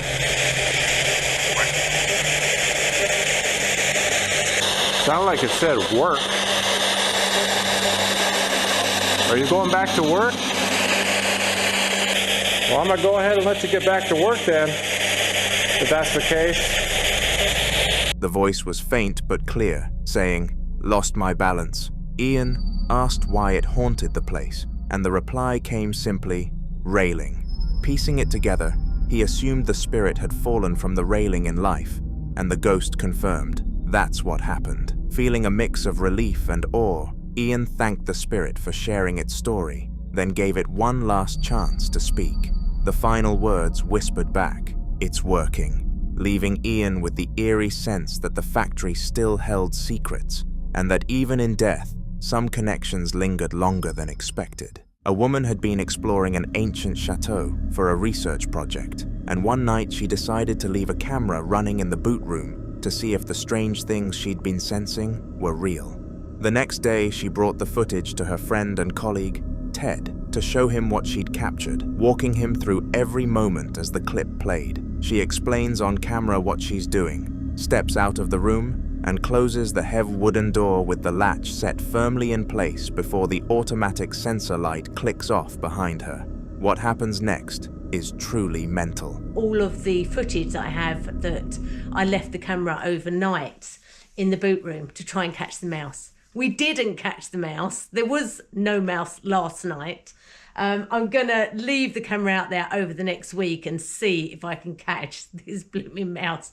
I'm just so that I can prove I'm not going mad. However, there is something else we did catch. And yeah, I'm going to go and get Ted to come and watch the footage and see what he thinks. And I'm not going to say anything to him, and you can watch at the same time. Yeah. Let's just watch the footage, and then we'll see what you think, and see if you think the same as what I think. Come and sit here, baby. Okay. What are we looking at? Right, so let me start playing. So this is from last night. This is me setting the camera up. So I've set the camera up so you can see the hole in the corner. Can you see it? Hope you can see it. Anyway, I'm off to bed. It's very late. So we'll see whether we catch this mouse out in the morning. And then Ted will have to believe me that there is something running above their bedroom. I'll see you all in the morning. Good night.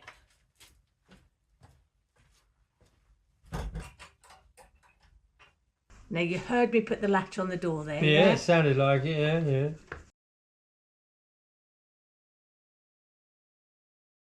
yeah. Okay, so the sensor light's gone out. Right.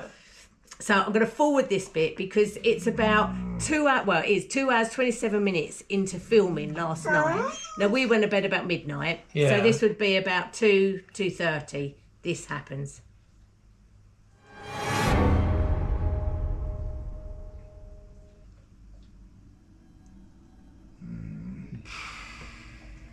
Now, you heard the latch go off the door. Yeah. And that's the light coming on. The motion sensor light. Yeah.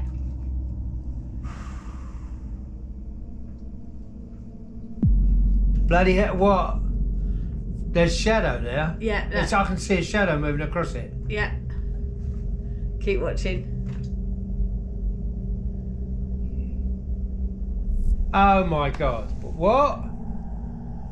That's got to be an animal or something, isn't it? That was a big shadow for an animal. How?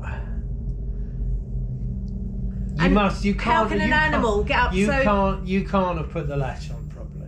I put the latch on because you heard the latch go on. Yeah. And you heard the latch come off. I didn't actually hear the latch come off, but, you know... Right, let me play that again.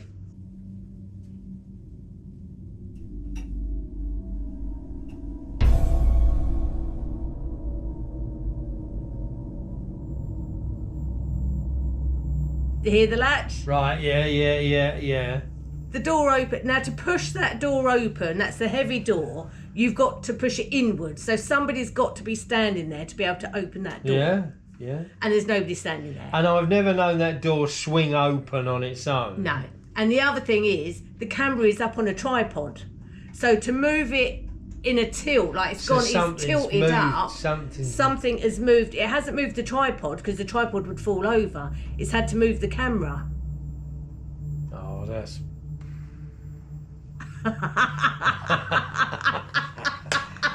I don't know, mate. I don't know.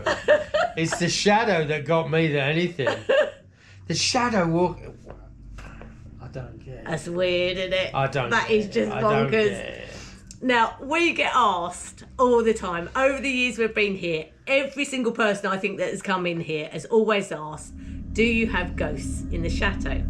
Yeah. Don't they? Yeah, they have, yeah. After fast-forwarding through a long, quiet stretch, the boot room door suddenly opens itself even though nobody is anywhere near it. A moment later, the sensor light snaps back on, which only happens when something moves inside that space. As they watch closely, a shadow glides across the floor, faint but undeniably there, like a figure passing in front of the light. Then, without anything touching it, the camera tilts upward on its own, angling toward the ceiling as if something invisible had grabbed it. Ted sits there in complete disbelief as she replays the moment. But there's no denying what happened. Something was inside that room with her equipment that night. Something that wasn't supposed to be there, and the evidence couldn't be explained away.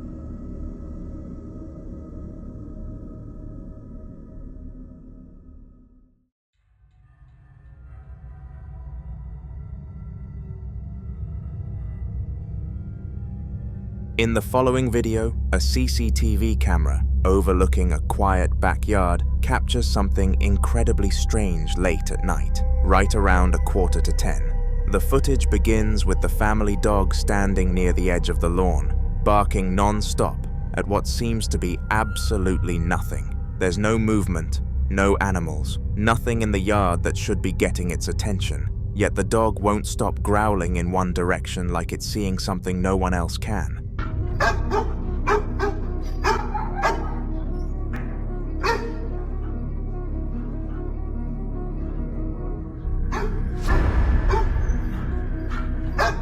Out of nowhere, a shadowy shape suddenly darts across the yard. It moves fast, low to the ground, and completely silent, almost like a dark outline running on all fours, before disappearing behind the fence and out of sight. What makes it even stranger is the dog's reaction. Its head follows the figure perfectly, barking and tracking it the entire time as if it was completely real and right there. Nothing else shows up on camera, and there's no explanation for a solid shadow moving like that. Some people think it might have been a stray animal, but the shape doesn't match anything normal.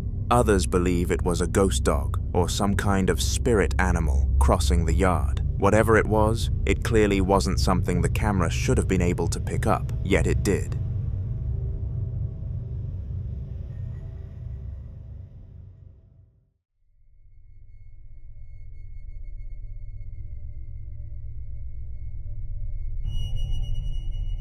A pair of girls exploring their parents' bedroom decided to film a video because the house is up for sale, and they're convinced something inside it is still very paranormally active. They both turn on their flashlights and night vision, slowly scanning around the room while telling stories about past things that had happened in there, the kind of stories that made them uneasy even now. The bedroom is quiet at first, too quiet, until a sudden knock echoes from the far side of the room, making them immediately press their backs against the wall. They both quietly ask if it can knock again, clearly hoping nothing happens. Eventually, though, it listens. Okay, hey guys. I know it's not a comedy video, but this is one of our more serious videos. Well, we're in Caroline's house right now, and we're in her parents' bedroom. This house has been up for quite a while. Time, yeah, it's very old, and her parents and her and think there's some paranormal activity going on in here. Hold on, I'm trying to... And so, we want to kind of see if we can get stuff and try to talk to the thing. I don't know what it is. So well, we're guessing it's like a ghost. We're gonna record it, and we're gonna. I'm kind of scared in it. Yeah. And but yeah, for a few hours, we're actually gonna be ghost hunters. So yeah, we're gonna be ghost hunters. I'm scared. I know. Okay. Gonna be quite an adventure. Okay, so here we go. Let's go. Okay, let's try this stuff. Oh my god, I'm scared. Okay, I'm following you. Okay. Go in first. No, go in first. Film in here. Like one time. What's that? I don't know. Never mind. I guess I'm. Okay, so like one time, right over there, the bookshelf. Like my parents were sleeping and something fell, and they don't know what it was and everything, and so we were like trying to explain it for like quite some time, but we couldn't, and it's like really scary. So let's try to like do something with the bookshelf. I don't know what to do exactly, but we can maybe like call the spirit and kind of like tease it. Like oh my god! Oh my god, Caroline. Did you hear Should we not do this right now? No, let's do it. Okay. Oh my god. Did you hear that? Oh no. It was like knocking. I don't know. I'm scared. Okay, I'm gonna put my back against the wall because. Okay. No, I heard knocking though. Okay, you see this. Put your hands up. Okay. Okay, ready? We're holding the camera with our arm, right? Yeah. Okay. And I'm holding the camera with this arm. Okay, so if there's a ghost in here, knock. Oh my god. Oh my god. Maybe that could have been your brother or sister. I'm crying. Okay, that could have been your brother or sister. But, I'm like crying. Okay. Ready? So let's try that again. Maybe it just happened to be a coincidence. Okay. If there's a ghost in here, knock twice. Knock. Yeah, knock twice. Oh my god. Oh my god. I think I'm gonna leave. Finish. No, wait. One more thing. Okay, one thing. No. Okay. If there's a ghost in here, and I'm pretty sure there is, then, oh my god, knock as close as you can to us. Oh my god. Okay. Shh. Oh my god. Okay, no. I think I'm done. No. We have to do this. Okay. We have to do this. Oh my god. So let's listen for some sounds like footsteps or just regular sounds. We'll just listen. And we have our hands up. Put your hands up. Oh. And she's holding the camera. Yeah, I'm holding the camera. Look at my arm. See that? Oh my god! my god! Oh my god! Oh my god! Is that a book? Oh my god! Oh my god! That was a book. The book just fell off the shelf. That book just fell off the shelf. I swear to God. Oh my god. Oh my god. What was the noise? Okay, so we're gonna listen from book noises. Was really scary. Yeah, that book was. That was really scary. I had never really witnessed. You hear that? Film over there. Where? Wait, hold on. Shh. Let me hear. Oh my god, what is that? Oh my god, it sounds like there's something moving on the carpet. What is it? I can't see. It's black. Wait, look. Oh my god, the book's moving. Brianna, the book's moving. Whoa. Oh my god. Should we leave? Brianna, oh my god. It's coming closer to us, Brianna. Shh. It stopped. Should I grab it? No. Should we grab it? Do you think that it has to do with what's the title? What book? Title of the book? I'm scared again. I'm scared. I know. Wait, where is it? It's right there. Wait, let me zoom in. Just, yeah. Can you guys read that? What does that say? I don't know. What's on it? I don't know, but it's scary looking. Oh my god! There's something in the closet. Oh my god! The knock happens again, louder this time. Nervous but desperate to know if it's real, they ask for 2 knocks instead, and sure enough, 2 sharp taps hit the wall like something was responding directly to them. The final test is what pushes them into full panic. They ask it to knock as close to them as it can, barely finishing the sentence before a loud knock hits right beside them, so close it almost sounds like it came from the wall they were leaning on.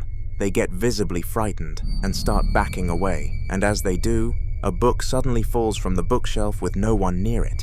Whatever is in that house didn't just hear them. It listened and answered exactly as asked, pretty much confirming for them that the place really is haunted.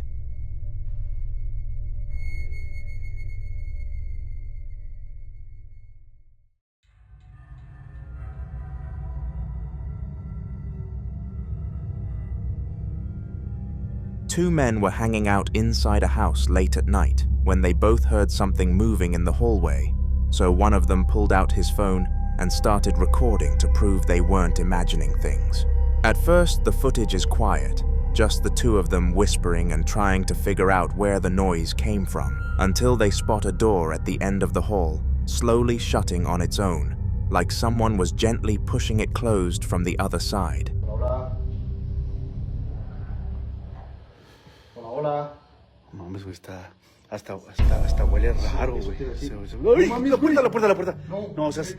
No seas mamón, Chris. A ver. No, ábrela tú, güey. A ver, güey. Oye, güey, chistaron, güey. No mames.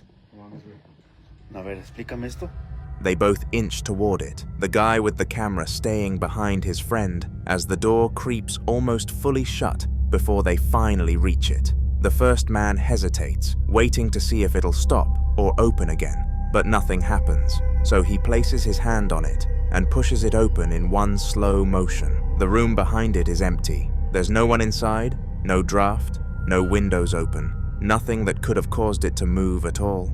The two of them stand there in silence, staring into the empty doorway while the house stays completely still, almost like whatever closed that door didn't want to be seen. They're back filming again, this time in the kitchen, because after the door incident they both agreed they weren't done documenting whatever was happening in that house. They try to act normal, talking quietly and checking corners, when something at the far end of the room catches their attention.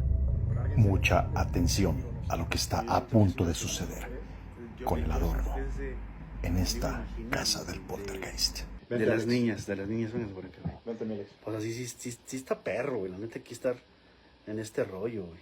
Y sí se siente pesadísimo, güey. Muy pesadísimo. ¡Ay, no cabrón! Mames. ¿Sí viste, güey? No, te pases de lanza, güey. ¿Sí vieron, güey? ¿Qué se cayó? No mames. Güey. ¿Qué se cayó, güey? No mames. Ah, la madre. Yo, ¿sabes que me asusté, güey? Pensé que era una... Through an empty interior window that looks into the next room, a dark face suddenly rises into view for a split second, like someone slowly peeked up from below the frame before dropping out of sight again. The two men freeze instantly, whispering to each other in disbelief as they walk closer to check behind it. But when they lean over the counter and look into the next room, there's nothing. No furniture someone could hide behind, no shadows lining up with anything. No way someone could have ducked out of sight that quickly. The window frame is completely open, empty on both sides. The way that face appeared then vanished gives the same feeling as the door shutting earlier, like something in that house is watching them back and only showing itself when it wants to.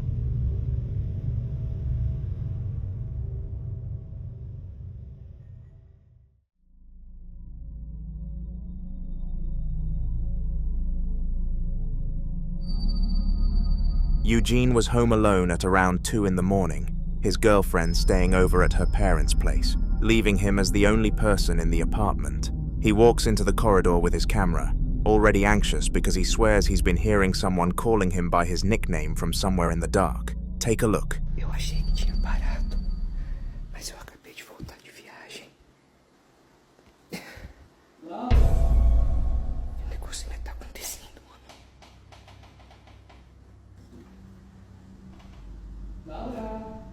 Velho, por que é sempre desse quarto? Caralho. Aqui?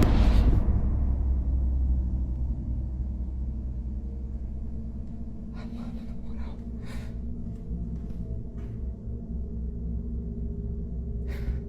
Não dá, velho, não dá. Toda vez.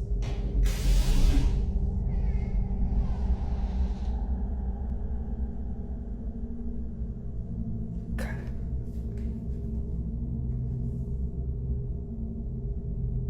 Não é possível, velho.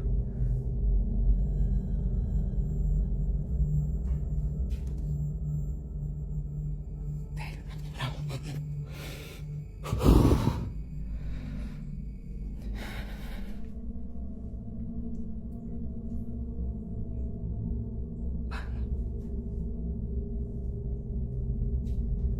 Velho. Não faz sentido, mano. Caralho. Ah, mano, não tem como não, cara. Toda vez é uma coisa, parça. Puta que pariu, meu irmão. As he films, the voice becomes clearer, almost as if it's getting closer to him with every passing second. Suddenly, he hears movement coming from one of the rooms off the corridor, followed by the door slowly opening on its own. Eugene hesitates, but eventually forces himself to step inside, sweeping the camera across the empty room. There's nothing, no one hiding, no windows open, no sign that anyone had been in there. But the second he walks deeper inside, the door swings shut behind him, trapping him in there for a moment. He panics and sprints out of the room, breathing hard as he makes it back into the hallway. The clip ends shortly after, but Eugene later stated that he didn't stop running until he was fully out of the apartment. Whatever was calling his name that night wasn't human, and it definitely didn't want him there. Still shaken from the first encounter, Eugene starts filming again in the same dim corridor, breathing heavily as he tries to steady himself. He explains that things haven't calmed down at all, and he's now hearing a different voice, one that clearly sounds female. At first, it's faint, almost like it's coming from far down the hall, so Eugene slowly takes a few steps toward the sound, keeping the camera aimed straight ahead in case anything moves.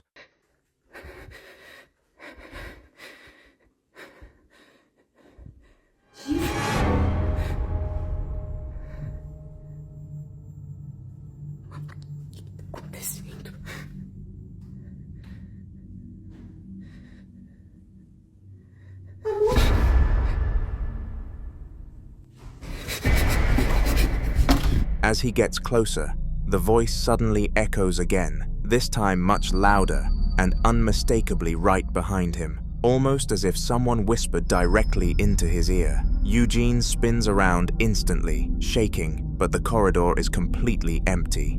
Before he can process what just happened, the sound of footsteps erupts from behind him, fast and heavy, sprinting toward him even though nobody is there. Eugene gasps and darts into the nearest doorway, hiding inside the small room with the camera trembling in his hands. The footage stops right as he enters. He later explained that he stayed there frozen, not daring to breathe too loudly, Realizing whatever he heard wasn't trying to scare him by accident, it knew exactly where he was.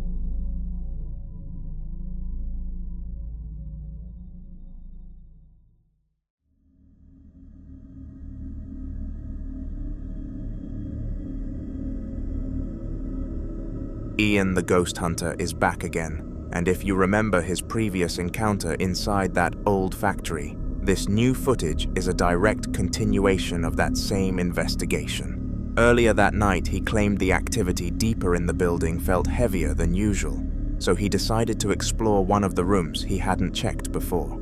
He walks into a large storage space completely filled with mannequins, all standing in random poses with their faces warped and distorted from age and heat damage. Ian mentions on camera that he's never liked rooms like this, and you can tell he's nervous but forces himself to speak out. Did you just move one of these mannequins? Could you move one right now? Any one of these.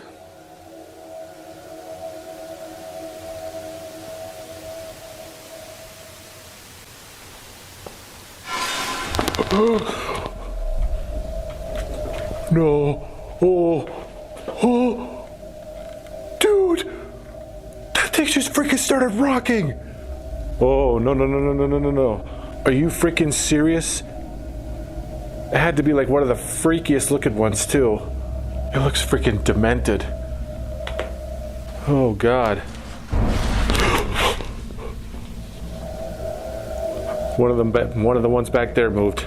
I freaking just heard that. Are these mannequins possessed?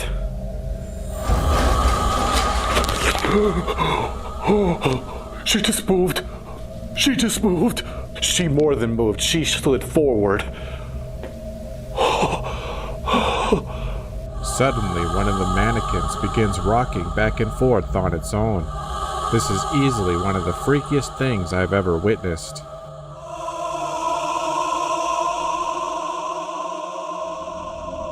He raises his voice slightly and asks if whatever spirit is in the building can move one of the mannequins just to prove it's listening. For a moment, nothing happens, and then one of them slowly shifts to the side. Ian almost drops his flashlight. Suddenly, that same mannequin starts rocking back and forth, as if someone was pushing it from behind. Before he can even process it, another mannequin across the room jerks slightly. Ian's breathing gets shaky, but he continues speaking, asking if the mannequins are possessed. As soon as the words leave his mouth, yet another mannequin moves, barely but undeniably. All of them stay completely still afterward, their distorted faces visible at him in the dim light, making the entire room feel alive in the worst possible way.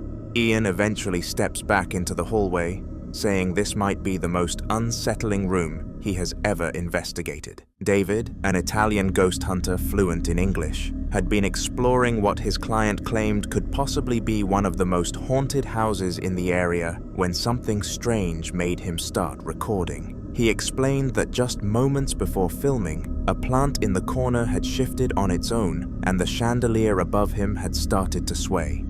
Okay, TikTok. I'm in another fucking haunted house, I swear. This plant just moved and the chandelier. My client went out to town, elderly guy, but he was here alone, but he has a lot of these artifacts here. I don't think I have an attachment or anything. But yeah. Whoa, what the hell? Is this what I'm talking about? You guys heard that? As he continues talking to the camera, a loud sound of a door slamming closed can be heard somewhere deeper in the house, more than likely upstairs. David looks around, while behind him the chandelier begins to swing again, more noticeably this time. The movement is slow, deliberate, and eerily timed, with each sound coming from elsewhere in the house. He stands still for a few seconds, narrating the video, clearly unsure of what to do next. This investigation doesn't stop here though. This story will continue in a future video on my channel. Subscribe.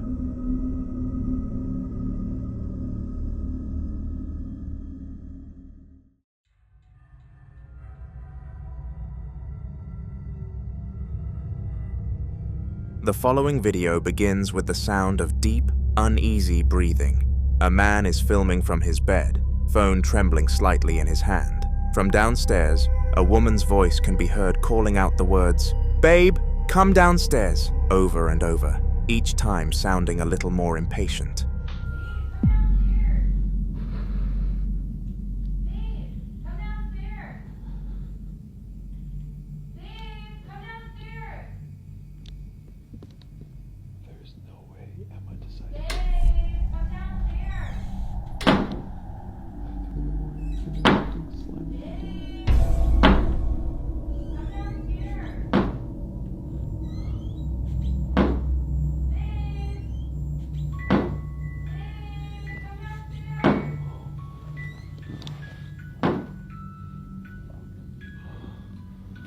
What the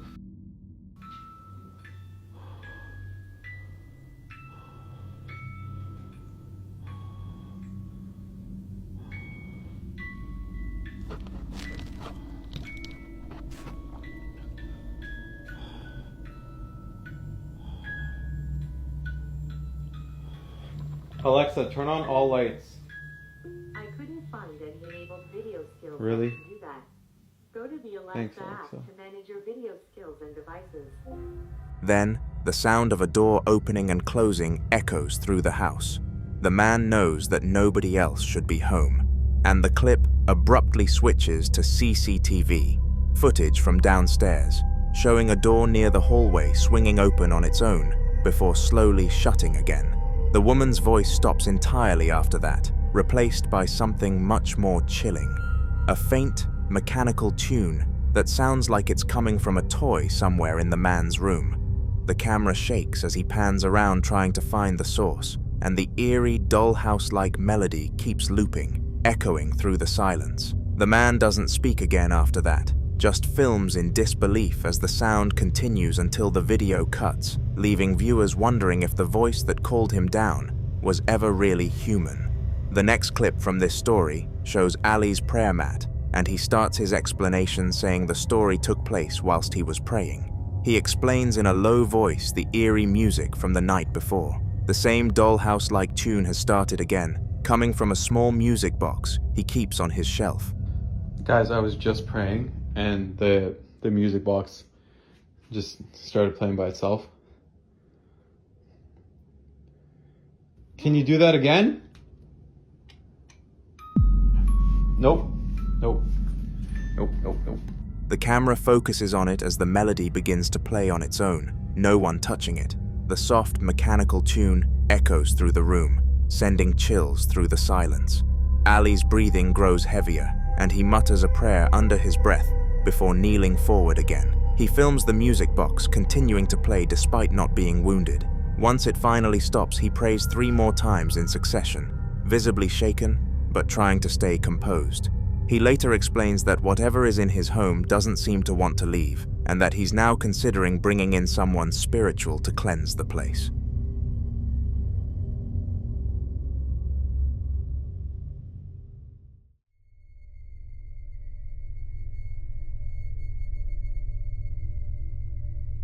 In the next clip, we see a woman sitting at her desk, casually talking to the camera. Her tone is calm but clearly frustrated as she explains how she's been having strange problems lately with managing to get people to come to her shows, and she doesn't understand how.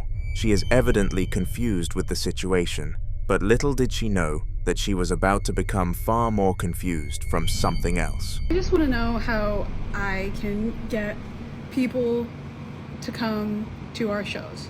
How do we get people to come to our shows? No, I'm just trying to understand. Tell me it doesn't look like there's someone right here. There's not. As she continues talking, behind her, in the doorway that seems to lead to a closet, something suddenly falls to the floor in a swift motion. The movement is quick and sharp. Cutting through the quiet room, she freezes mid-sentence, her eyes darting toward the sound, before slowly turning around in disbelief. From the camera's angle, It's clear the doorway is fully visible, meaning no one could have been inside or near it. After ending the clip, she gets up, cautiously walks to the closet, opens it wide, and finds nothing inside. Very spooky indeed.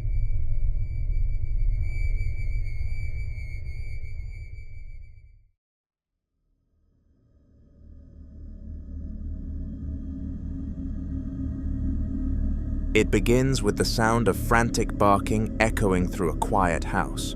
The camera switches on as the person behind the camera is very confused because they don't even own a dog. The barking seems to be coming from below, down near the basement.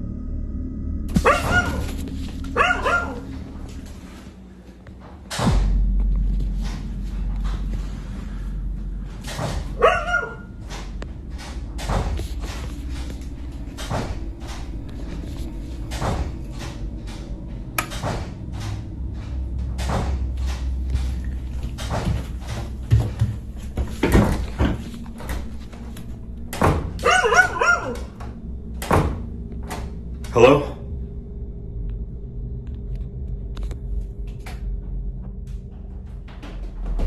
Oh my God! As they approach the staircase, the noise grows louder, mixed with the unsettling noise of the basement door, repeatedly opening and closing at the bottom. The person hesitates for a moment, panning the camera to their blue-haired friend behind them, before slowly making their way down. The sound of claws against the floor echoes up the steps, the barking sharp and desperate. When they reach the halfway point, something starts charging upward, heavy, rapid footsteps, but there's nothing visible. No animal, no figure, just the sound rushing past the camera. The person gasps and stumbles back up the stairs out of fear. What's most unsettling is how real the barking sounded, yet how completely invisible whatever made it was. Viewers have started calling it one of the clearest recordings of a ghost dog ever caught on camera. A few days later, the man's mother came over to visit, bringing her dog along. Wanting to prove what he'd been hearing, he decided to film again while she was upstairs.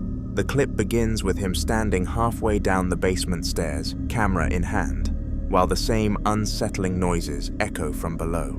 The sound of the basement door rattling and creaking is identical to before, as if whatever caused it had returned.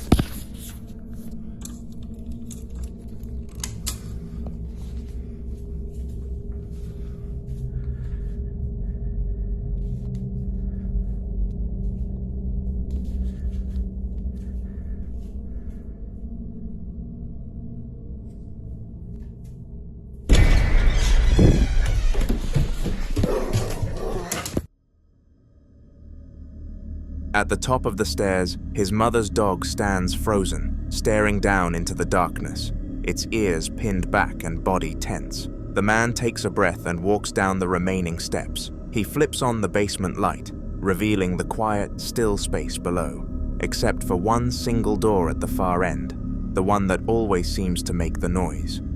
As he gets closer, the air seems heavy, the only sound being the faint hum of the light above. Then, without warning, the door creaks open entirely on its own. From the top of the stairs, the dog lets out a deep bark, barking again and again, refusing to come down. The man freezes, whispering for it to stop, but the barking only grows louder. He runs away. Viewers later pointed out how dogs often sense things humans can't, leaving many convinced that whatever was haunting that basement had finally made itself known. The footage begins upstairs this time, showing the man cautiously standing in his sitting room, camera in hand. The camera aims at a cabinet before, without warning, the right door creaks open all on its own.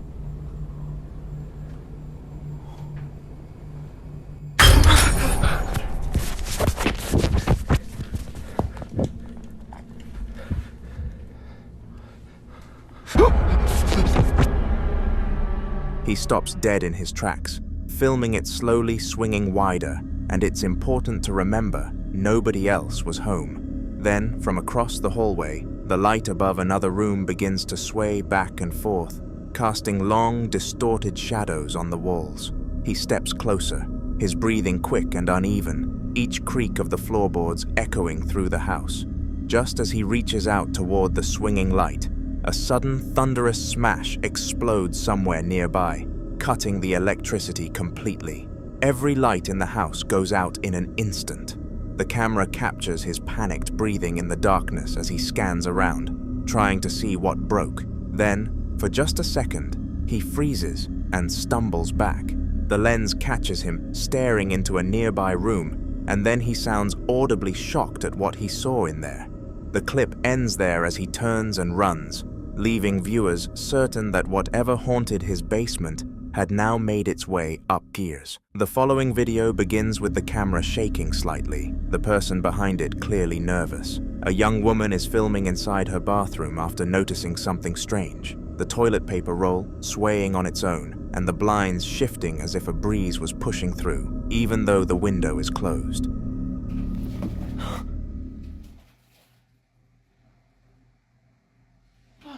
I don't remember fucking opening that.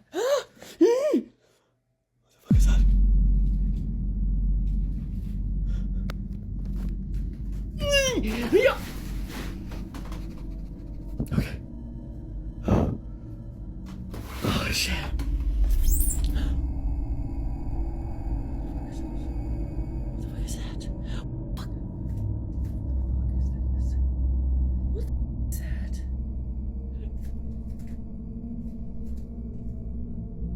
Why? That's on the outside. What honestly is that? What honestly is that? I can use which. What the fuck is? It's on the outside. It's on the outside. I'm scared. I'm terrified. I'm hard. What am I gonna do? What am I gonna do? Once she starts to record, she moves closer, her breathing quick, whispering to herself as she reaches for the blinds to check behind them. There's nothing there, just an empty window. She turns the camera back toward the window, and that's when it happens. 3 distinct finger marks suddenly drag themselves across the surface, leaving behind white scratch-like streaks, as if something unseen had swiped at it. The sound is faint, but sharp, enough to make her jump back. She slams the blinds shut, muttering nervously before quickly walking out of the bathroom. The clip ends abruptly, the camera still trembling, and whatever made those marks remains completely unseen.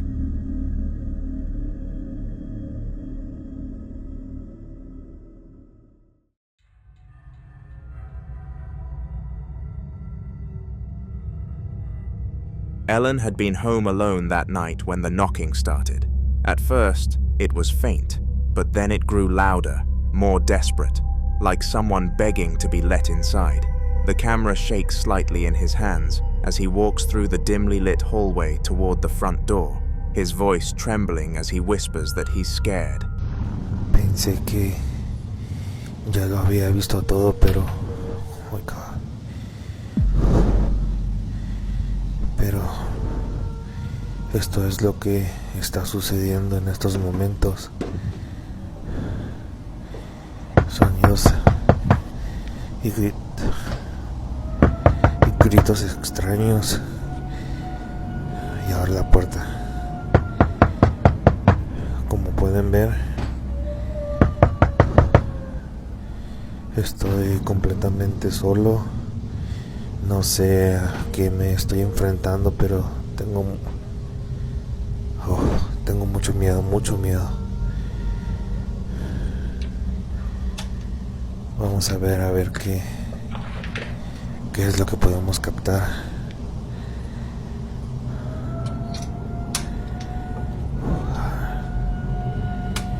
No sé si ustedes logran ver algo o logran ver a ver qué o quién está haciendo esos ruidos, ese llanto. Son las 4:45 de la madrugada. Y... No, nada más esto me faltaba. No manches. The knocking continues in sharp bursts until he finally reaches for the lock and hesitantly opens the door. For a moment, there's only silence, and then soft crying can be heard from outside. The sound is faint but heart-wrenching, echoing through the empty street. Ellen freezes, then quickly shuts the door again, locking it tightly and backing away.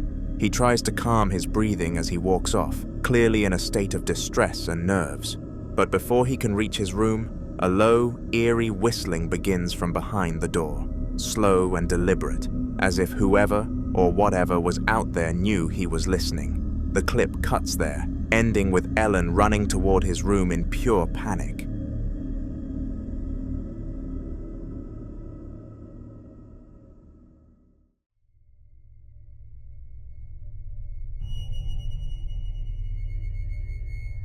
Sophie had been feeling uneasy all day after hearing strange noises in her room, the kind that made her question if someone else was there.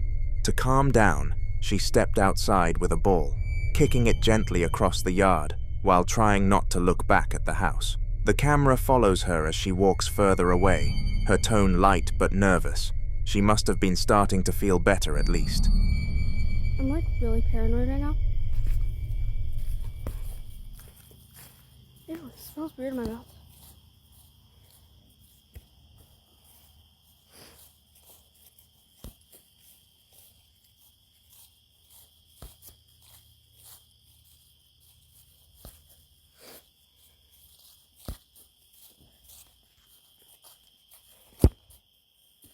Oh, that just went.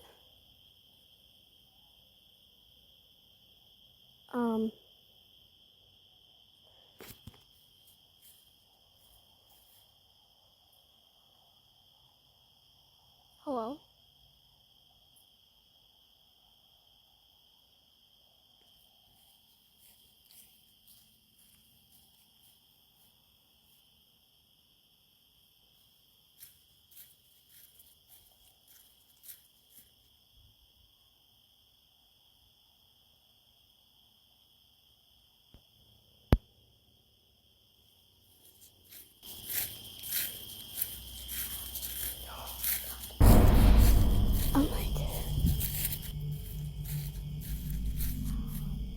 Oh no, I'm out. I'm done. That's it. I'm out. No.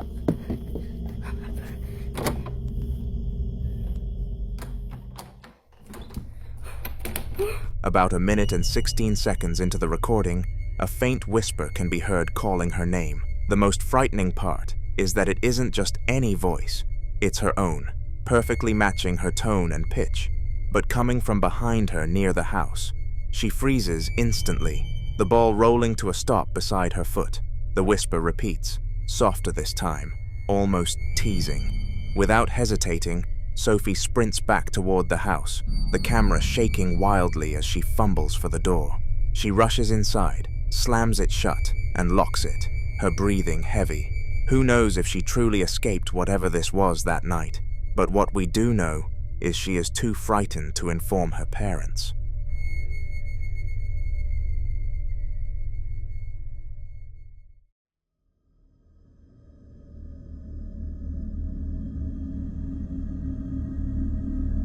Late one night, Wyatt was sitting on his bed when his dog suddenly started barking toward the window. At first, he thought it was just another animal outside, but the dog's behavior quickly turned strange. It wasn't looking out the window.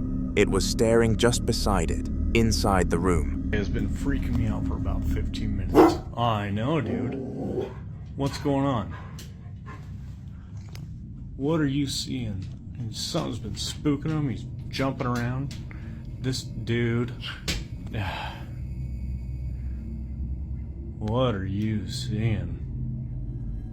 Why don't you back up? Charlie. I know. Calm down. It's okay. What are you seeing? You're freaking me out, buddy. Do we need to go? Should we go, Bubba? You tell me when it's time to go. 'Cause I don't know what you're looking at, but when we need to go, you let me know, buddy. What's freaking you out, bub? Okay. Should we go? Yeah? You leave when we gotta go. As soon as you walk out, I'll be right behind you. Wyatt aimed the camera in that direction, but nothing could be seen. The dog, however, wouldn't stop growling, its fur raised and tail tucked low, letting out uneasy whines between low rumbles. Wyatt tried to calm it, gently saying it was okay, but the dog's focus stayed fixed on something above eye level, as if whatever it saw was tall and standing against the wall. The tension builds until Wyatt nervously asks his dog if it wants to go. That's when it happens. A faint, unmistakable male voice answers softly from the direction of the window. It says, yes, but in a tone that's quiet and almost playful. Wyatt doesn't actually realize the ghost replies, whilst the dog slowly backs away, still growling at the empty space. The clip ends there, leaving the voice unexplained.